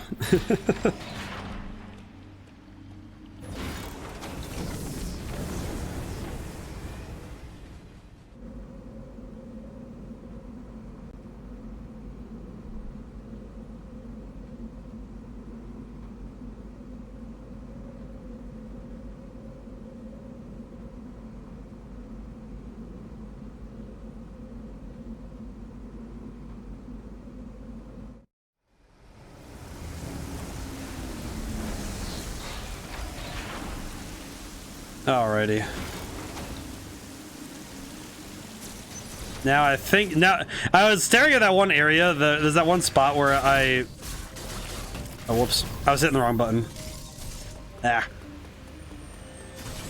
hitting the wrong button for my missiles. Let's see. It's up there. Yeah, this is where I thought I had to go, and I kept going up here mistakenly because I was like, why isn't this open yet? Now it's open, so now I can just go up there.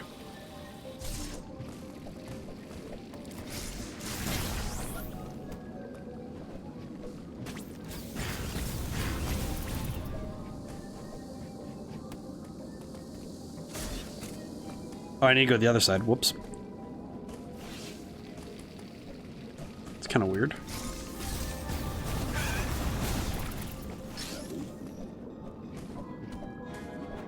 And in we go. Okay. Oh boy.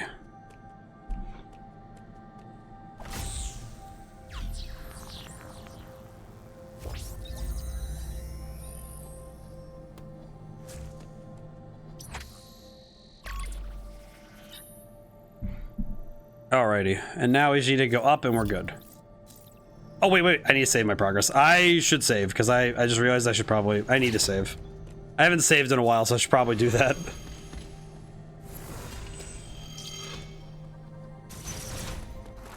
You know, I just had the thought, because it just came to mind that... Ow.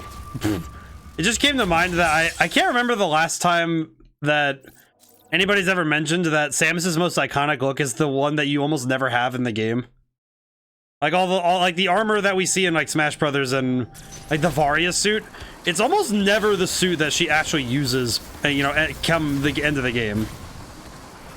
Which I don't begrudge at all, though, because because I love the look of a lot of the suits, especially the gravity suit. I'm a big fan of the purple, so. But it is kind of fascinating how often, like, the best suits in the game are never the ones that you see on the art, as it were. Oh boy. Ugh. Oh god. That was almost bad. Whoa. I jumped and just was going way too fast. I need to slow down. Holy crap.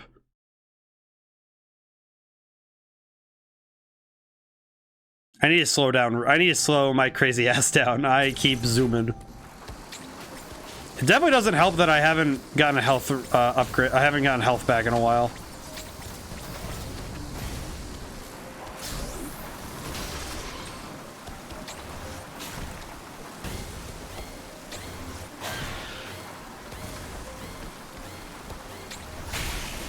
Okay, there we go.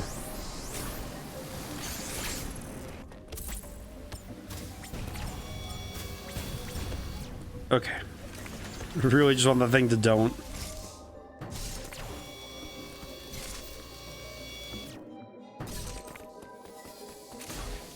There we go. There we are. And, oh god. Do it again, I dare you.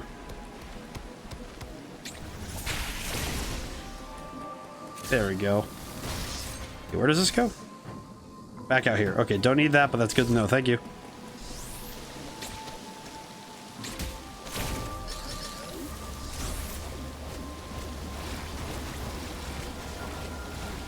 Blech. Oh god.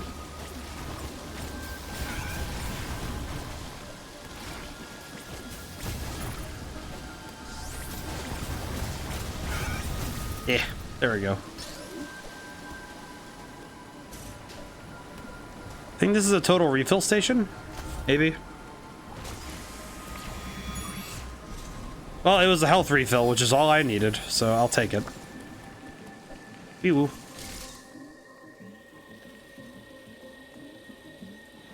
And wonder how long it took them to put together all the puzzle pieces for putting the levels together. So I can only imagine it took a very long amount of time to really figure all this out.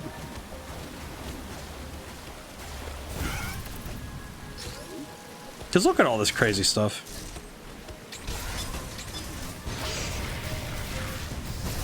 Because you have to figure, they had to put together all the areas, both conceptually in terms of art and story, and then also figure out all of that in terms of... And then also figure out, okay, we have to put it together mechanically, and how do we do all that? And it's like, that's just so much, it's so insane to think about. Oh, another boss room. Okay, I think this is the underwater one, which is gonna make me sad because this boss fight's gonna be tough. Yep, underwater one. Oh yeah, this is gonna hurt a little bit. I remember this one because this is one of those ones that has a really weird mechanic. And it's a very weird boss fight overall. So hopefully I figure it out. And by figured out, I mean I hope that I can make it work, because holy crap.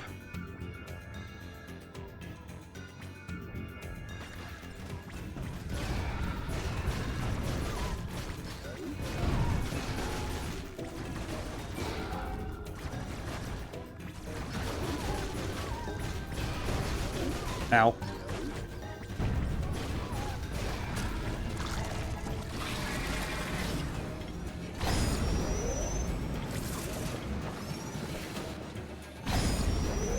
Okay.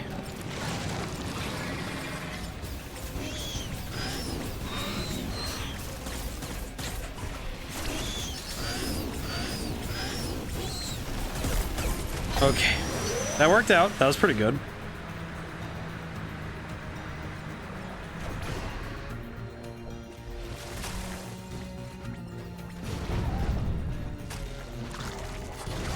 Ow.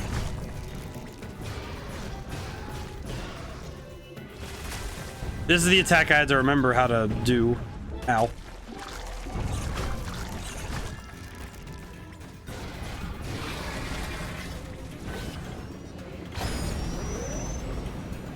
Alright, and then charge up a shot. There we go. Okay, now I can fight. Doing this a lot better than the last time I saw this boss fight, I will say that much. Oh, it's dead. Think? Oh yeah, it's just gone. Oh, that was easy. Well. I did good that time, holy crap. Samus just like, alright, cool. Did it. Good. That. Alright then. Hack.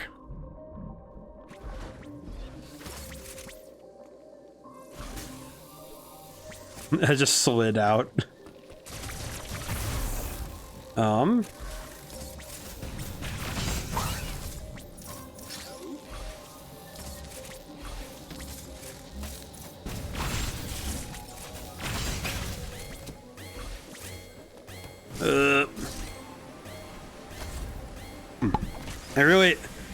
I really do get a little bit of a kick out of whenever I'm like, okay, whenever I make mistakes like that, where it's like, okay, yeah, I'm gonna be in pain for a little bit here.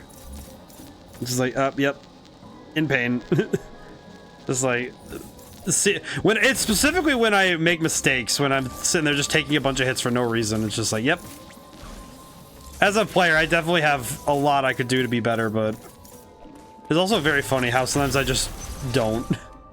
For lack of a better term, sometimes I just don't.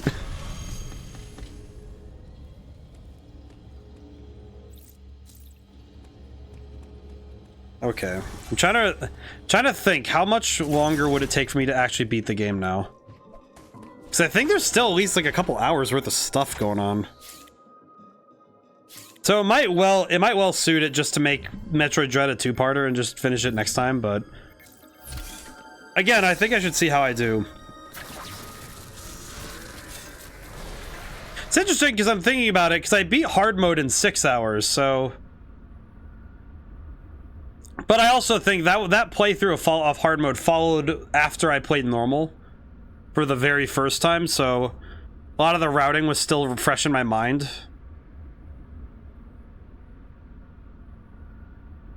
So I think if like having the pathway figured out, but maybe not like, you know, the fastest routes, like the fastest ways to do things, is different than actively lacking the knowledge to do things, like, but having the skill set for it. So I do at least remember some of this. Okay, this closes this, so now I can't go back. Can't go that way. Excuse me. Oh crap, Chozo Warrior.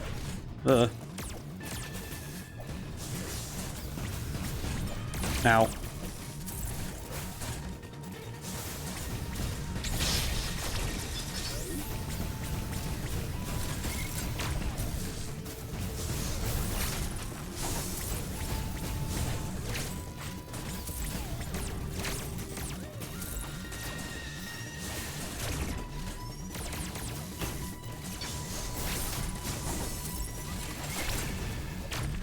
Ow.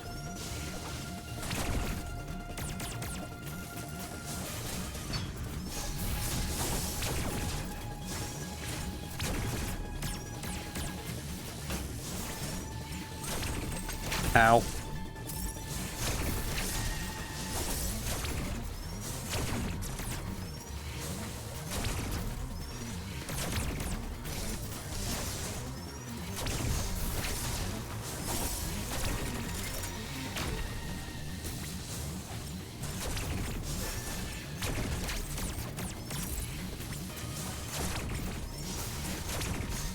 Yeah. Oh, I had him. I was doing good, and then I fumbled. That's okay, though. That's all right.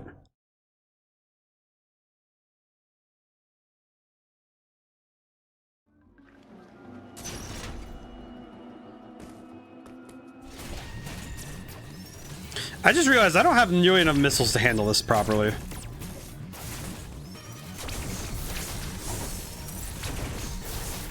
Ow. I forgot how far that reaches.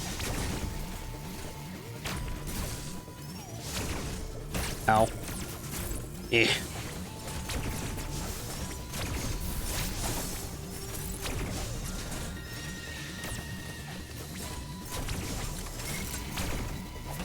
Ow.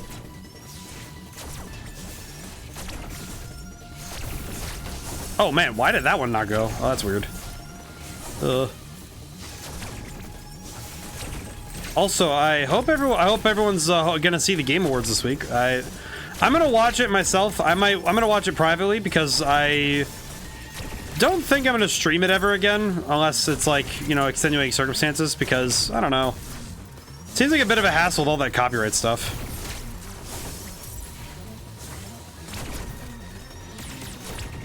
Ow. That. Ah. Okay, if I can go back really quick into the other room and go grab the... Can I go grab some extra missiles? I can. Okay, cool. Let's see, missiles? Is this... Alright, well, question. Was this missiles? It was. Okay. Well, now I feel full. I'm very eager and full of anticipation about potential game announcements. I'm really looking forward to seeing what's gonna come up. I know that there's gonna be a lot of big name announcements, as well as some small ones. What I do hope, though, is that of all things, I hope that everybody is able to keep their expectations within reasonable, like, you know, expectations. You know, I'm excited to see what we have coming up in the future, but oh, that was a parryable.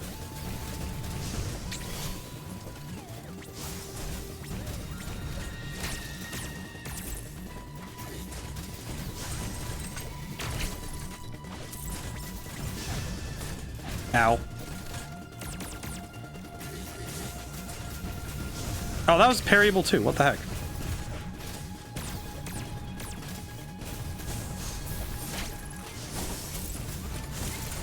Okay, I'm noticing that there is a frame with which he cannot be hit by a bomb. But I'm looking forward to getting to talk about some of the announcements later. Ow. Ow. What the? Okay, now that one I thought I had, but I think I messed up. Okay, there we go. Got him. Whew. That one was more rough than I thought it was going to be. Will not tell a lie. Oh boy. Okay, up we go. I don't really have a most anticipated game this year, though, in terms of announcements. I think just in general, I'm looking forward to seeing what the industry has in store for us. So I'm more just like, you know, excited to see what we get this time. Okay, so the Emmys are not on currently, but I know that I think at some point this one gets turned back on. Yeah, there it is. I think this one gets turned back on by something else, and I don't remember what it is.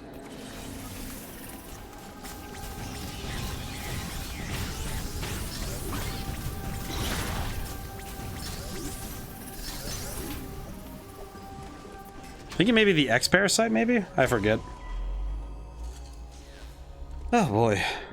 Does anybody have any like hotly anticipated games for the game that might be announced at the Game Awards this year? You are approaching the surface. This area, the enemy have been deactivated. But I will say that the thing I'm thinking about critically is that GTA 6 is not going to be at the Game Awards. It's going to be on Tuesday. You were no match for him then. You are no match for him now. One thing still eludes me. Why did... I do wonder if because there are certain games like GTA 6 and Elder Scrolls 6 that I think reasonably there's no reasonable way that anything that the devs do will be able to match what the expectations are for the game.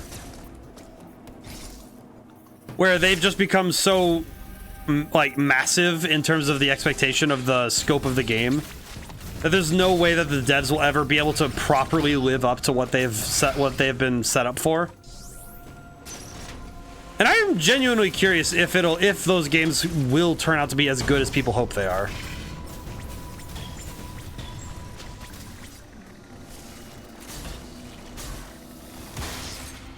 Because I don't know if it will be.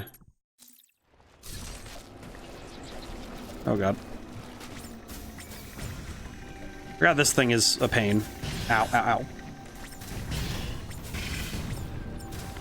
I just want to get rid of it just so I can get it out of the way.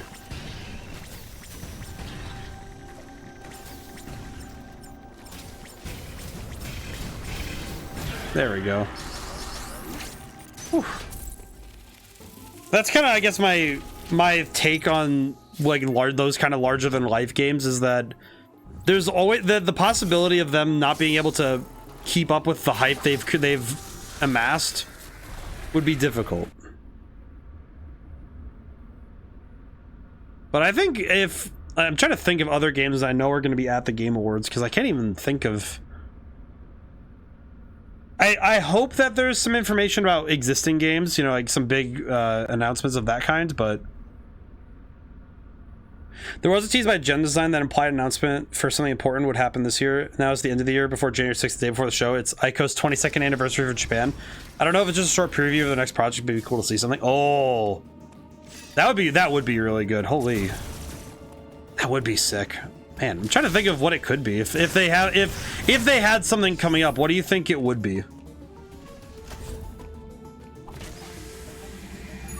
Because I would be fascinated to see what sort of thing it might be. I think I just need to. Oh, I can grab this really quick.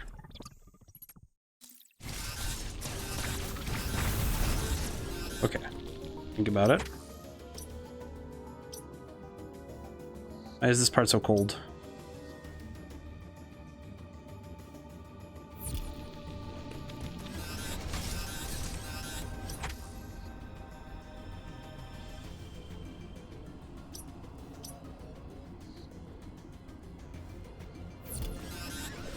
They delay the announcement, I understand, because they don't want to repeat the last Guardians preview. You know what? Fair. That is a fair point. That is a fair point.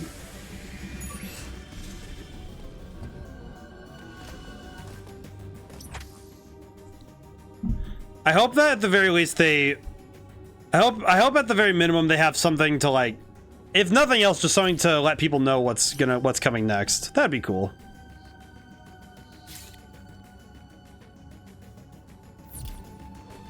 Okay, wait, where am I meant to go next?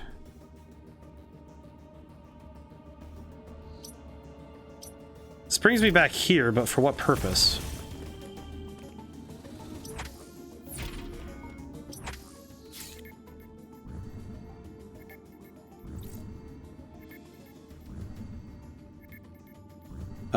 You know what? No, wait, hang on a moment. I need to look at the map again. Okay, so why does this take me back here? I don't think I fully grasp it.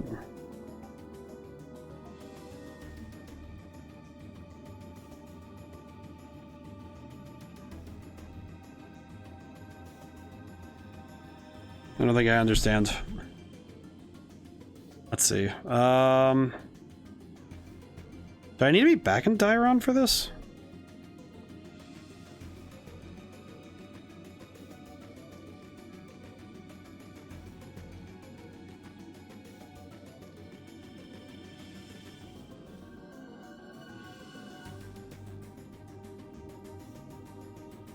I don't know. I'm confusion. Let me go back to Gavorin then, because I think this is just. Hey, this is not where I'm supposed to be right now. Go back up for now. This elevator. I think this elevator just to show me where it will, like, this is a way I can go back.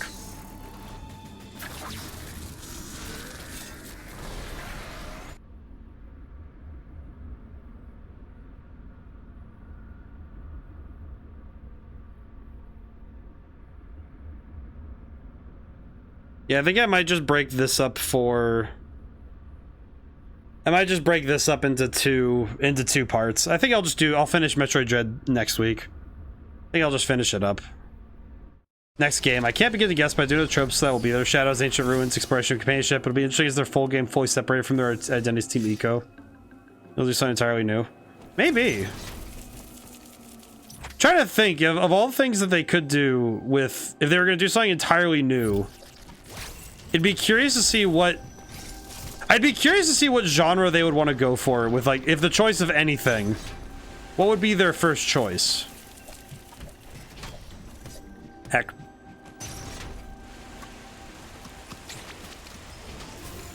Ah, that would explain the problem.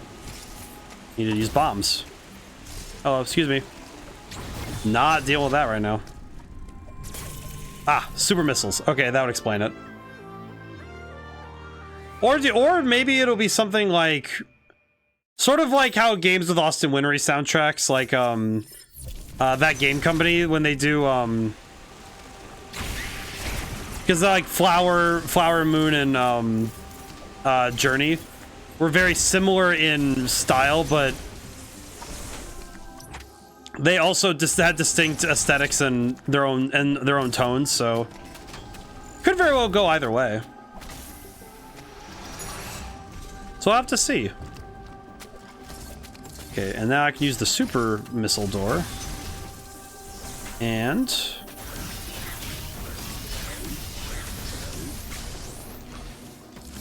this puts me back in here. I see. And this puts me back within this area. I see. Okay, there we go. Yep. Wee-woo.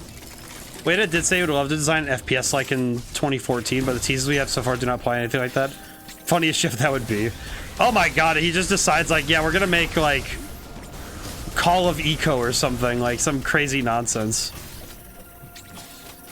That would be pretty base though, to just like suddenly, or I guess if not like a tonal shift, but because, you know, they say first person shooter, but the nice thing about FPS is that it doesn't necessarily dictate that it has to be violent per se, like in the same way as like a Call of Duty. So if you had a game that was first person but with, you know, like the eco aesthetic, I could see that being really cool actually. Where it's like the aesthetic of Eco or Shadow of the Colossus, and with the design set with that level of, you know, atmosphere and mood and tone, but with the first person perspective, that could be cool. Because I guess the nice thing about the view, like first person, third person, it's interesting because you can really do some interesting stuff with it. I have determined there is a second person narrative video game. That is the entire genre of visual novels. Like, basically, essentially. There are other games that do that use you, like they tell you it's like you do this, you do that. But I find that visual novels often feel second person because even though they say I, it's still an I that is separate from the self. Like you are still a character but you are just like, you're playing a character that's very much like molded by you. Also, oh yeah, this is where the X Parasite gets released, I believe.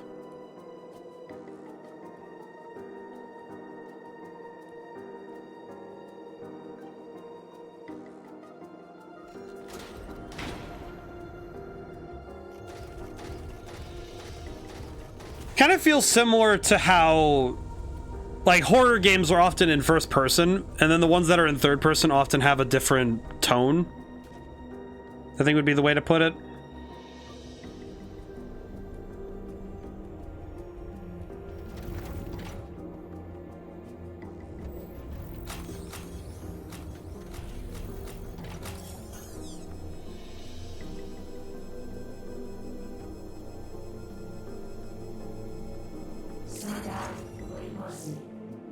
I like that even Ravenbeak is still like, yeah, I'm still gonna have funny robot voice be lady. Still gonna have lady robot voice. Speak to me in Chozo.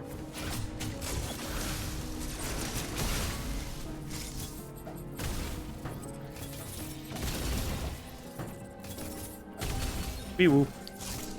And in we go. I think I'm trying to think what other games are Does anybody have a like a list or anything of what is confirmed to be in the Game Awards this year? Because I have been trying to keep myself a little bit absent from those lists. Amount of time Samus has raised the arm cannon and holds the pose waiting for something to happen. Yeah, she's just like, I'm gonna hold the gun up and just fire.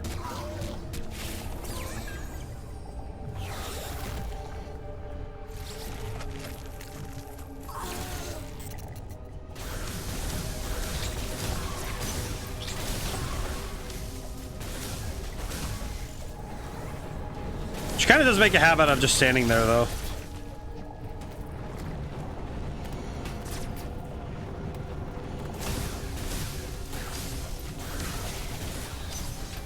Okay, there we go.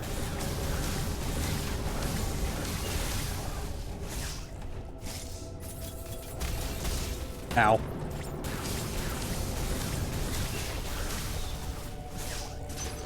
Oh boy. I have to remember how all this works. It is kind of funny how much she just like, because it is good that she doesn't have an itchy trigger finger though, you know, where it's like she just fires right away.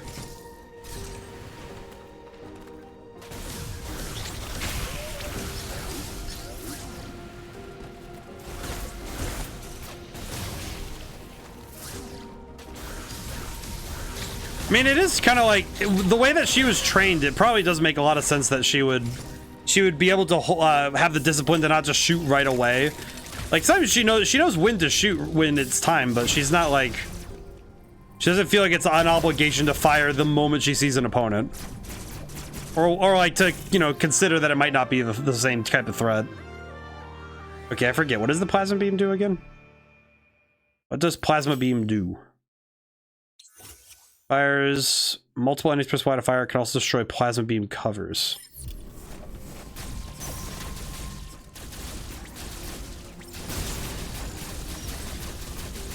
That's right, it's the super strong laser.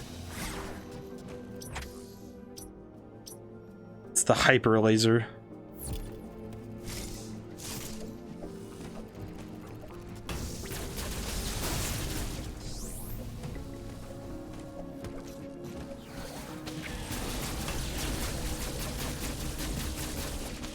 How do I get over there now? Oh, there's a door over there, that's why. Okay, and then... Excuse me. Ow.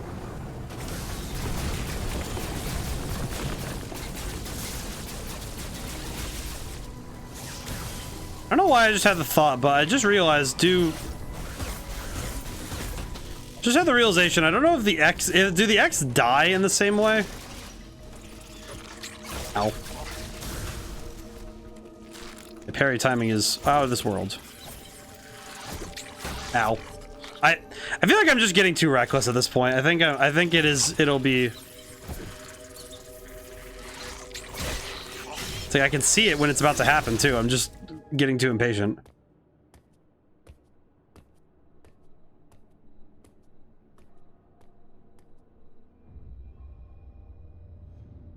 I just remembered these things. I just remembered these things. I do not feel safe right now.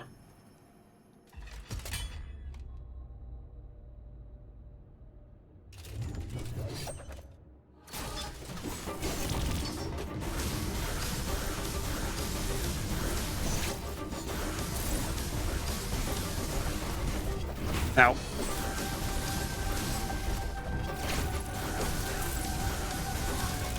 Yeah, because now he's just gonna let the monster part go nuts.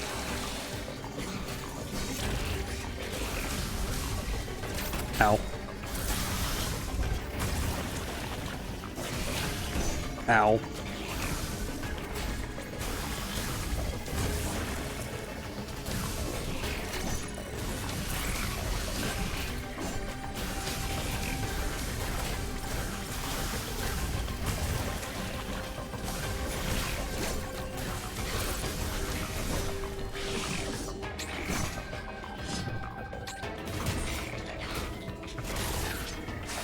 My God.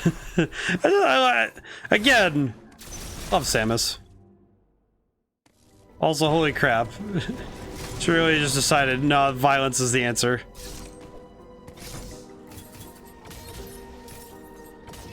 Oh, that's right.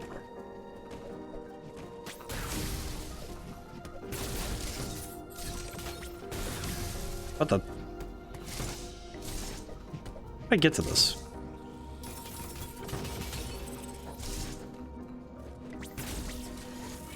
I don't know. Alright, well, you know what? I'll come back. It's gonna bother me a lot, but I also don't have the brain to handle it right now. Ew.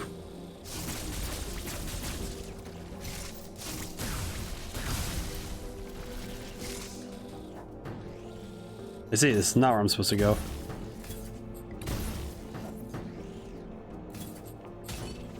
Or yes?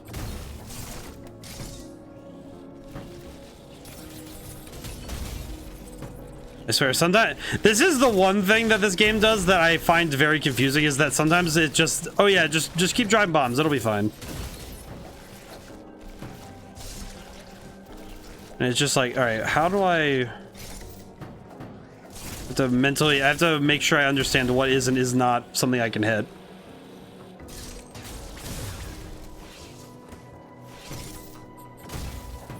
Not this way. This way? No.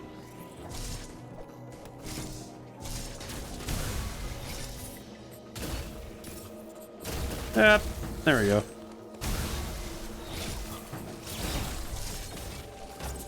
I'm gonna get out of here. Wee woo.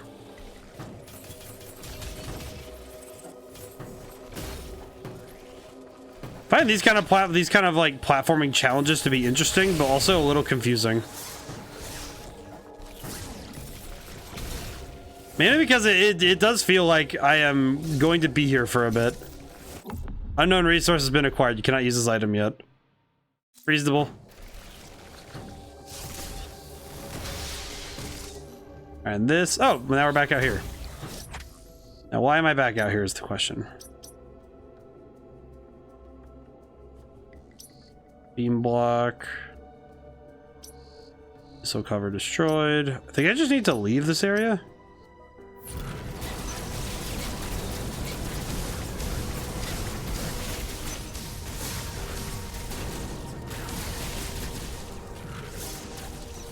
Yeah, I think now that I've gotten the, I think I've got everything in this area, because I got pretty much everything I need from here, I think.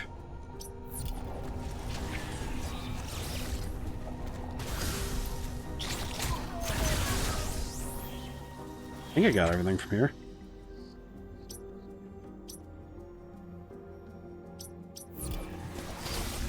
Wait, I beat that boss fight and then I went... Did I go out the wrong door? Ow. Or did I just go out it the wrong way? Excuse me. Oh, I went up there because I was trying to get extra items. Well, that's silly of me. Yeah, because now I can leave, because now the X are just kind of leaving everywhere.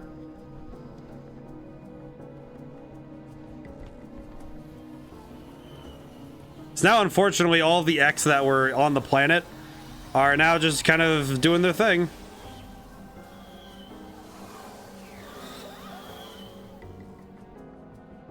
Samus just being a little confused because she just unleashed hell on this planet.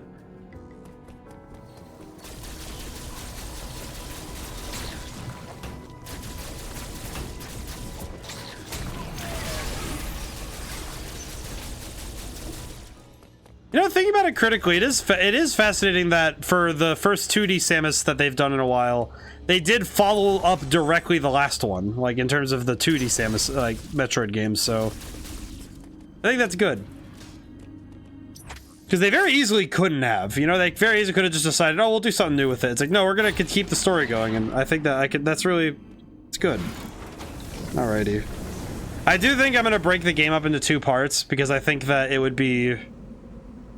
I think genuinely it would probably be better just to have the maturity to say, yeah, I'll just do it in 2 parts. It's fine. Just tell myself it's fine. Like, just, you know, legitimately say, oh yeah, you know what? I can just go play. I can play it again next week and just be happy with it taking a little bit longer.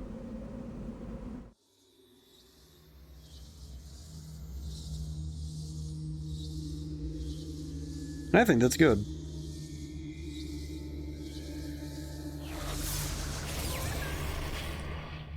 I think having the brain to be able to say, I'm going to...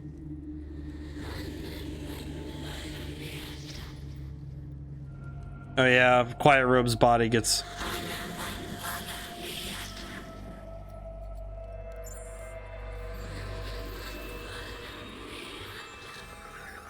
Quiet Robe's body getting taken over by the X. I am a bit curious why he reactivates the Emmy, but... I am curious why the X Parasite version reactivates the Emmy, but... I think it's for a specific reason. Oh, that's right, this door does not open that way.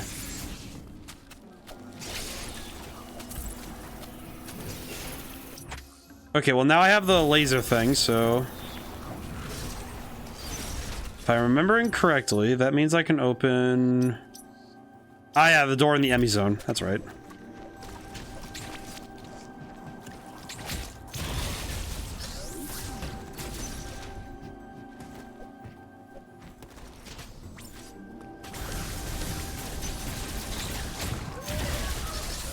There we go.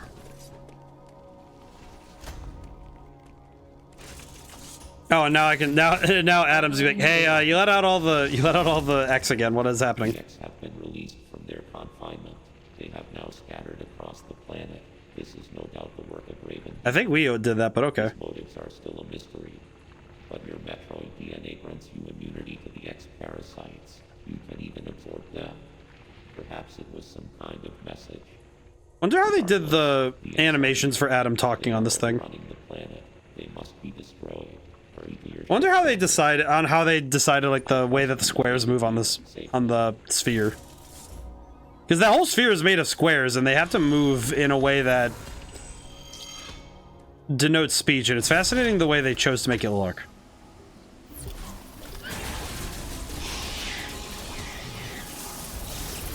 Pardone.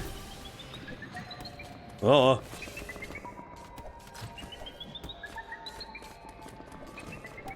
Yeah, know where I need to go though, so.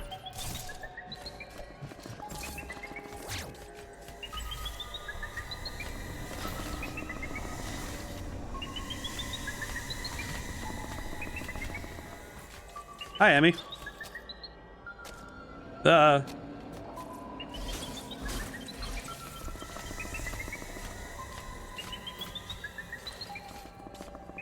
Good God, Okay, run. Ugh. Go, go, go. Okay. Whew. That was worrying, but we made it now, so we're good. Woo. Alright, so that takes us back into another Emmy zone area. This is the map room. Oh boy.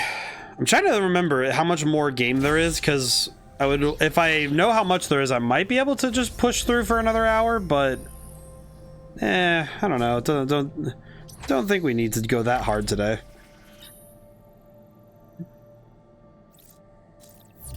Given the pace I've been running, I think it'd be okay if I just went to, if I took it a little easier.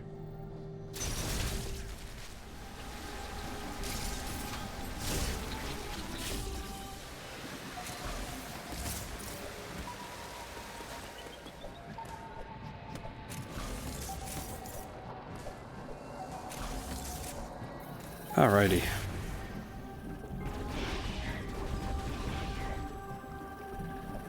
At least I can get some free, you know, pretty much a free revive, as it were. Yeah, okay, yeah, I can't get up there, so I need to go this way into the Emmy zone again.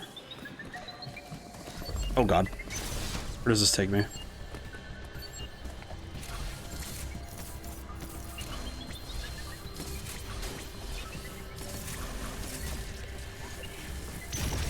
Let me into the out. Okay, we're good. Whew. Nailed it. Nailed it. 100% nailed it. Oh god. Oh, this is the really big room where there's just a lot of nonsense. Huh. Oops. No, now I need the ice missiles. That is something I need now. Yep, and up we go. Okay, next room.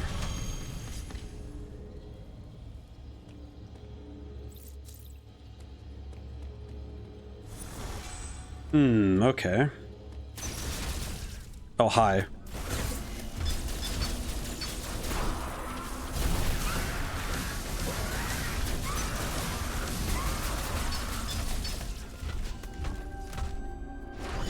Feel bad for how this creature just so ended up. It's like, man, I feel kind of bad that this thing had to end up so like. This planet's evolutionary process really did him dirty, I must say. Ow. Whoop. Oh, this is a full refill. Okay, cool.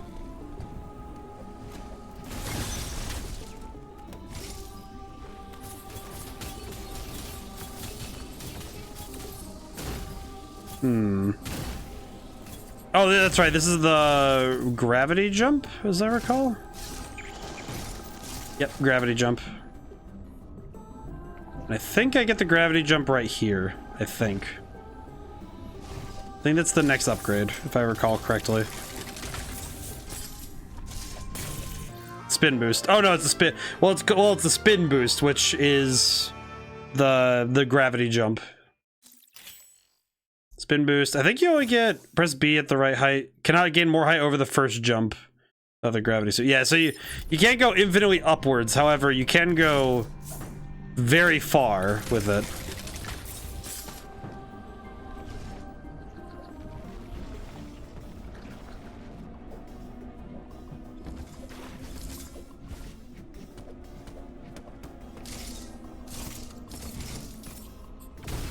So I think it's just, yeah, it's just this.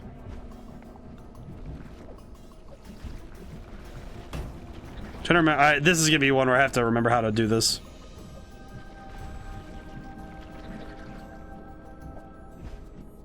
You do it more than once?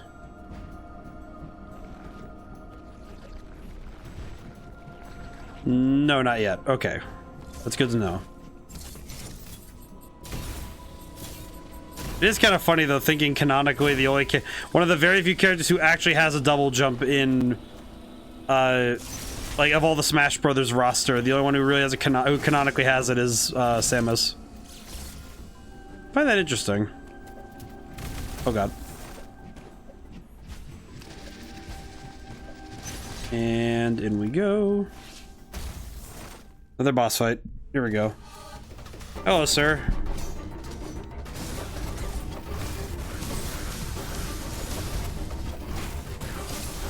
You're really fond of that jump attack, I see. It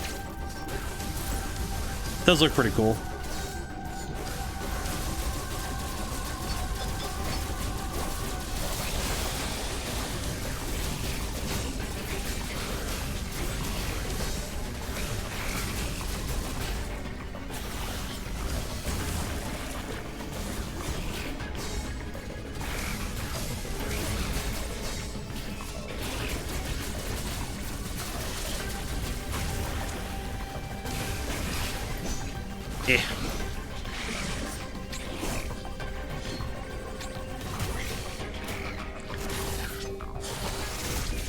Okay. And good. At least I think so. Let's see. Where do I need to go next? Oh, I just need to go back this way. That's right. Actually, looking at the time, I might just want to call it here because I have a save point. There's barely a minute and a half left. Yeah, it might be a good idea to just call it here. Alrighty.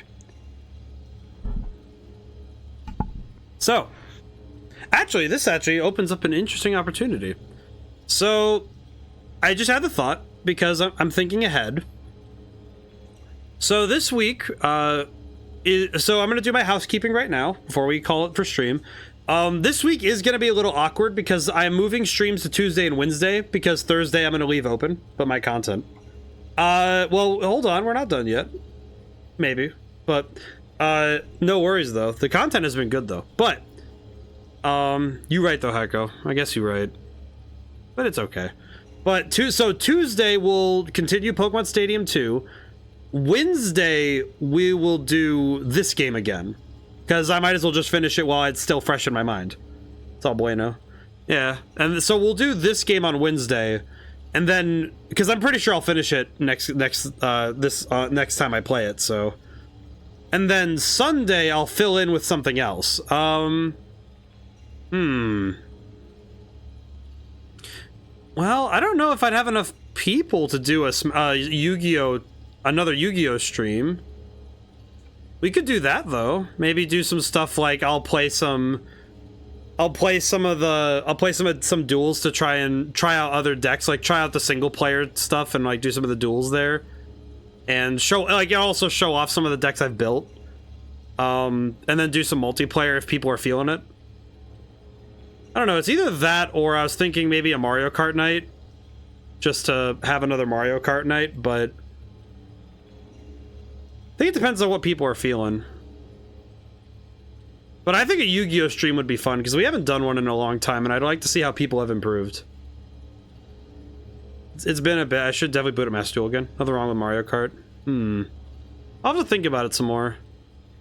I might do the Mario Kart. I might save the Mario Kart stream for closer to vacation so that people have something big to look forward to. Maybe do a community longer stream. I do a longer community stream where we play that and Smash Brothers and maybe a few other games. That could be fun. Well, I have time to figure it out. Thankfully, I have until like sometime tomorrow. Alrighty, so thank you all for coming by, and thank you to everyone who came by and didn't get to stay to the end. This has been fun. It's been great to revisit this game again. I haven't had the chance to revisit Metroid Dread in a while, so it's been nice to be able to try it again. I am a little sad that I'm not nearly as good at it as I thought I was, and how I used to be, because I was pretty good at this game when I was playing it, you know, when it first came out, but nothing I could do about that. Maybe with a couple more repetitions I'd be better, but it's still a great game. Alrighty, so now whenever I see you guys next, goodbye for now, and thank you.